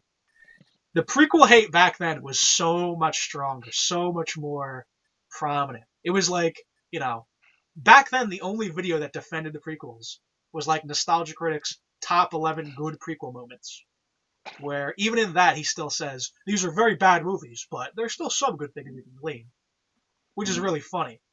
But literally, back then it was unanimous, and nowadays it's not even there. The only people who hate on the prequels are people who have a stick up their ass, basically, and they're just you see, the prequels, they have a very badly directed dialogue by George Lucas here. The dialogue is it's not how you should direct movie characters. And, show and don't tell. Okay, this is a basic lesson, and it's whatever. It's what he shows and doesn't tell, you complain about it. The whole Palpatine unmasked situation, you're dude, this contradicts.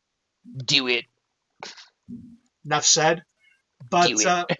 yeah, it's no, these guys are they just hate the prequels, I guess, because they're boomers and they're just on the original Star Wars. They're such tards for the original Star Wars.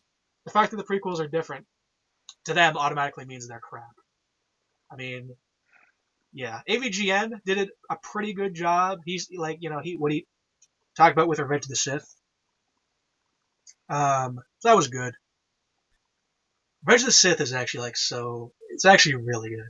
It's actually really good. And I mean, granted, the way the dialogue is done is actually kind of more similar to anime in a lot of ways, which a lot of people hate, which is kind of funny.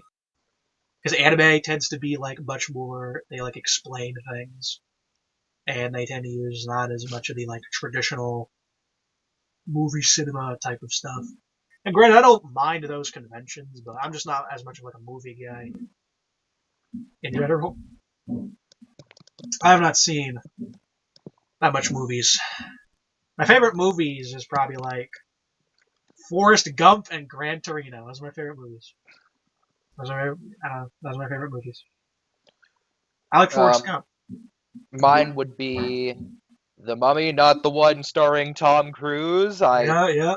That one made me upset in so many ways.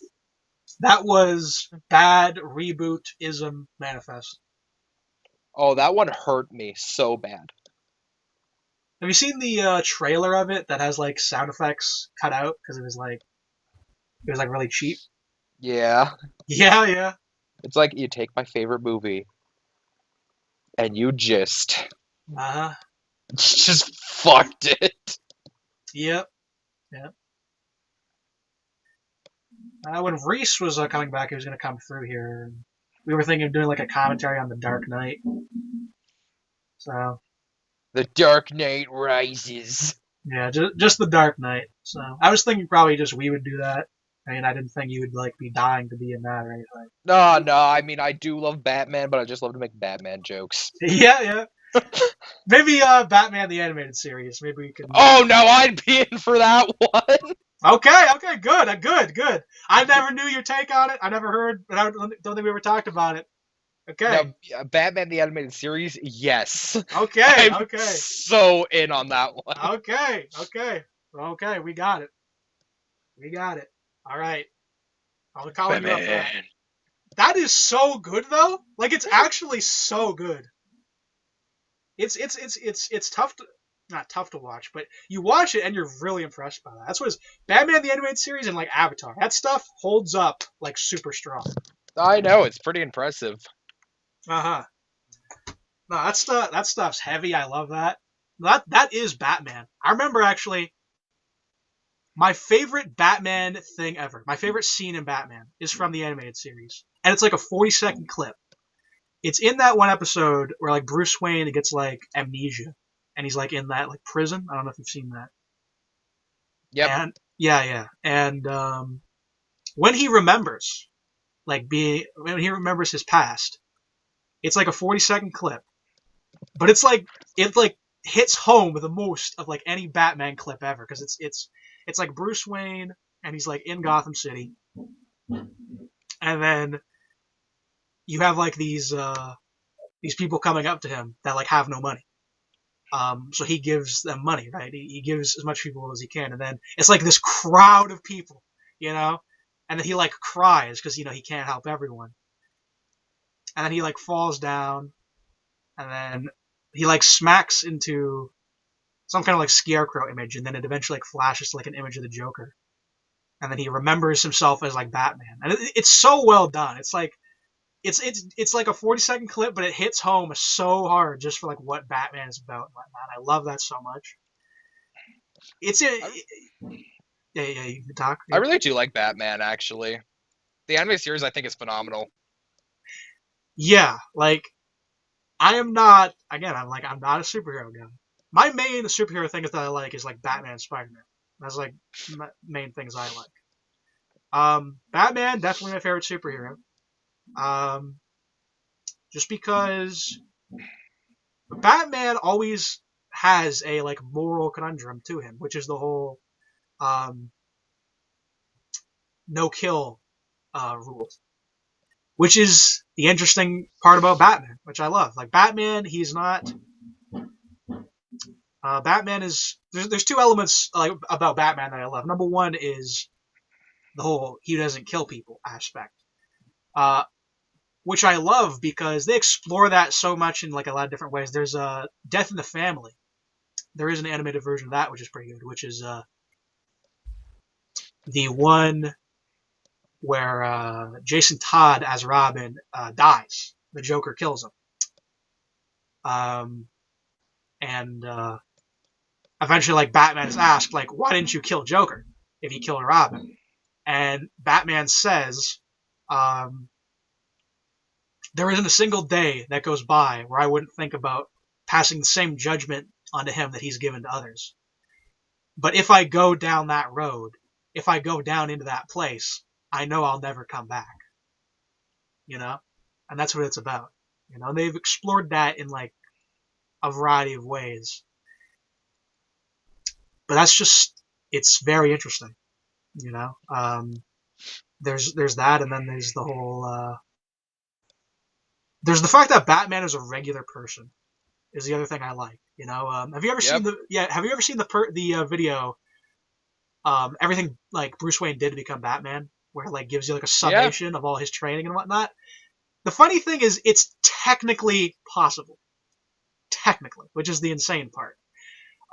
He has, I don't remember what the sleep schedule is, but it's the power nap schedule where you like have 5 half-an-hour-long power naps per day instead of a regular sleep schedule.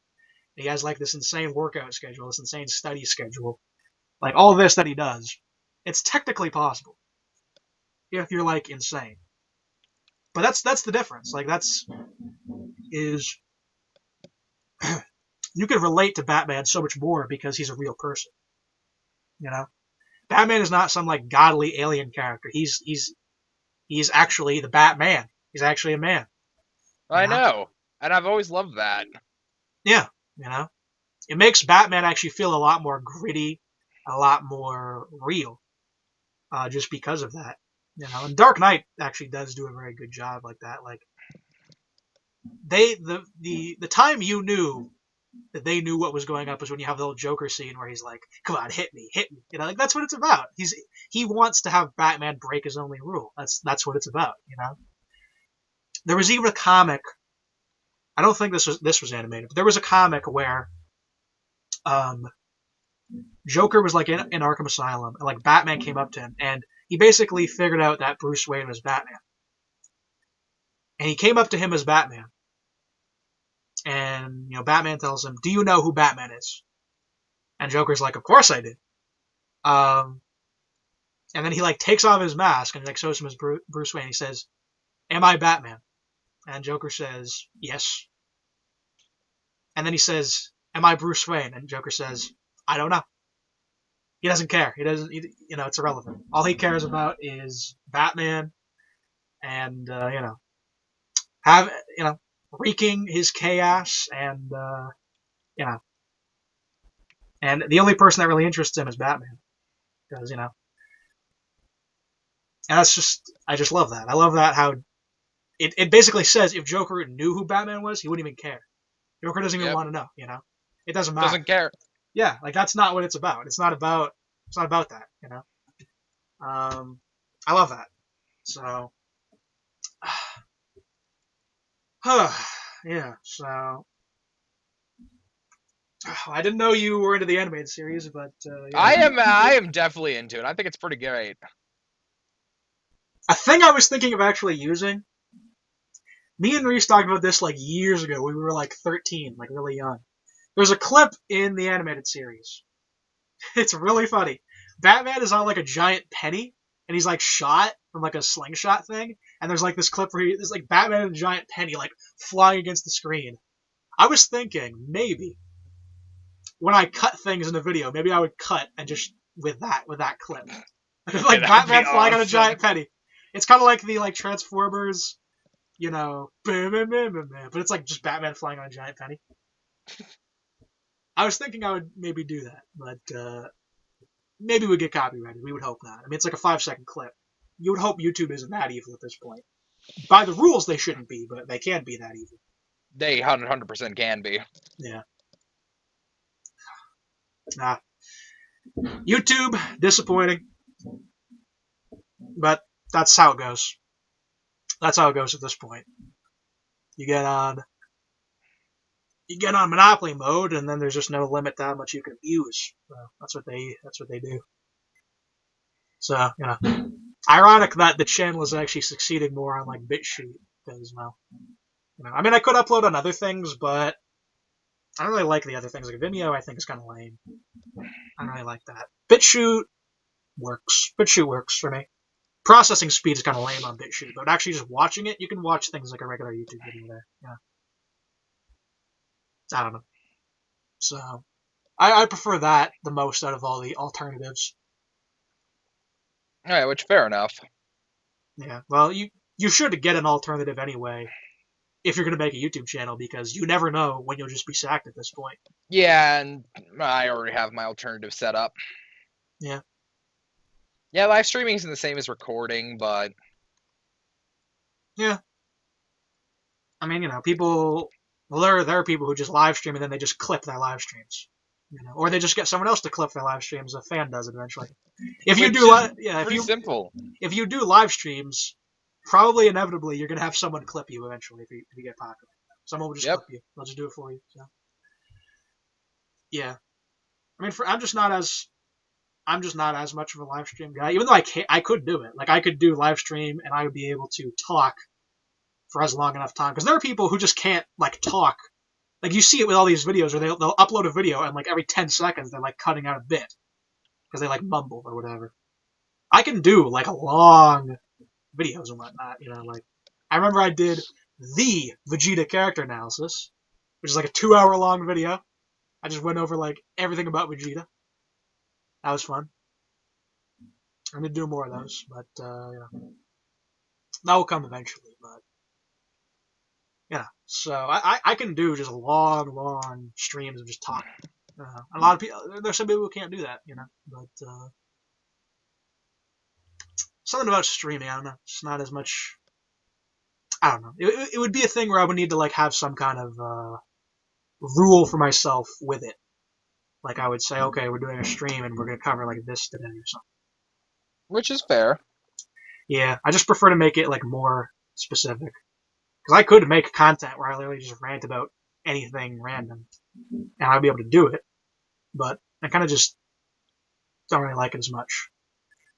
You know, I mean, if I'm talking with someone else and we just kind of have a random discussion, I'm okay with that. Like I upload that on the channel. I just like upload random discussions of like random whatever we talk about. Because it's content, why not? You know. So, you know, I'll probably upload this the same. I'll just, you know, just this long insane discussion. Because why not? Yeah, you know, it's good. It's content. So, yeah, it's good. Yeah. Let's go 4 now. Wow. Okay. Okay. Jeez. Yeah. Okay, that was a while. That Yeah. Okay. Bruce Lee as water, my friend, in the recommendations. Bruce Lee is like a king, seriously. Bruce Lee's epic. good old Bruce Lee. I'm actually a fan. I'm a fan of Bruce Lee. I'm a legit fan. I'm a fan of the Bruce Lee quotes. I'm a fan of Bruce Lee. I'm a fan of Chuck Norris in an ironic way, but I'm an actual legit fan of Bruce Lee. All right, though. I think we can maybe put this to an end. Sounds good. Yeah, that was more than I expected, but that's how it goes. Yep. All right. So, it's a lot of content for me to upload. I'll have Should be like, exciting. yeah. Well, the main thing would just be the processing. It'd take forever to process, but that's fine. I mean, you know, I have backups for everything I do, so we should be safe. Even if BitChute gets nuked and YouTube nukes us, I think it will be preserved. I have my methods, so. Should everything just nuke? Yeah, well, it couldn't put it past. You know, YouTube could get to a point where I actually had a talk with someone that was really funny, where he was talking about all these like white senators in America who got elected because they like had like a black adopted child. He was saying like maybe in the future, if you want to like, you know, be in a position of power, you're gonna like have to like adopt a black kid to prove yourself. So that was a funny one. So you know, maybe YouTube will become that eventually. Sorry, YouTube. You know, I don't think I'll be adopting a black child. I don't think I'll be adopting in general. I know it hurts your heart. I mean, granted, who knows? Maybe you'll like ban normal forms of breeding at that point. Maybe we'll be in some situation where you need to, you know, have some. You're just in like a sperm injection mode, and there's just like no normal interaction. You know, whatever. Maybe they'll make marriage illegal or something. Who knows? At this point, things are what they And are. why not? Things are what they are right now. Imagine it 20 years down the line. At this rate. I mean that's kind of funny. You know, I shouldn't have said it, but I just said it. You know, if you make a marriage illegal, then none of the problems within marriage like would be a thing, and we wouldn't need to even have courts for this. So that sounds like a definite solution. Yep. Would definitely work as a solution. I shouldn't speak because, you know, who knows when it will become the idea. Oh man, I say it and it's actually like not. It's technically not impossible. That's kind of the crazy thing about it. When I say pedophile legalization is around the corner, I mean Which is scary to even think about, honestly. it's coming. I mean, honestly, that's what's next. It's coming. I don't doubt it. I don't doubt it. It's still just really scary to think about. Yeah, but it'll be it'll be paradise to think about by the end of it. The day where that's like, oh, that's okay. Uh huh. Well, honestly, maybe they'll stop believing in consent after a while. Because like consent is like sort of an evolution of like the traditional marriage laws. Because before it's like consent was just marriage. You just get married and then you can like go. But then it's like, no, well, you have to have consent. Maybe they'll say consent is oppressive after a while. So it's kind of just like, how about just do whatever? How about just go? Just unleash the beast within. Same thing with the pedos. Let them just unleash. Let just go. I don't know, man. I don't know, man. God, and that is terrifying. Yeah, well. The thing is, you can never put it past at this point. You can never. No. Yeah. That's why I say just be prepared. Be prepared for whatever is coming.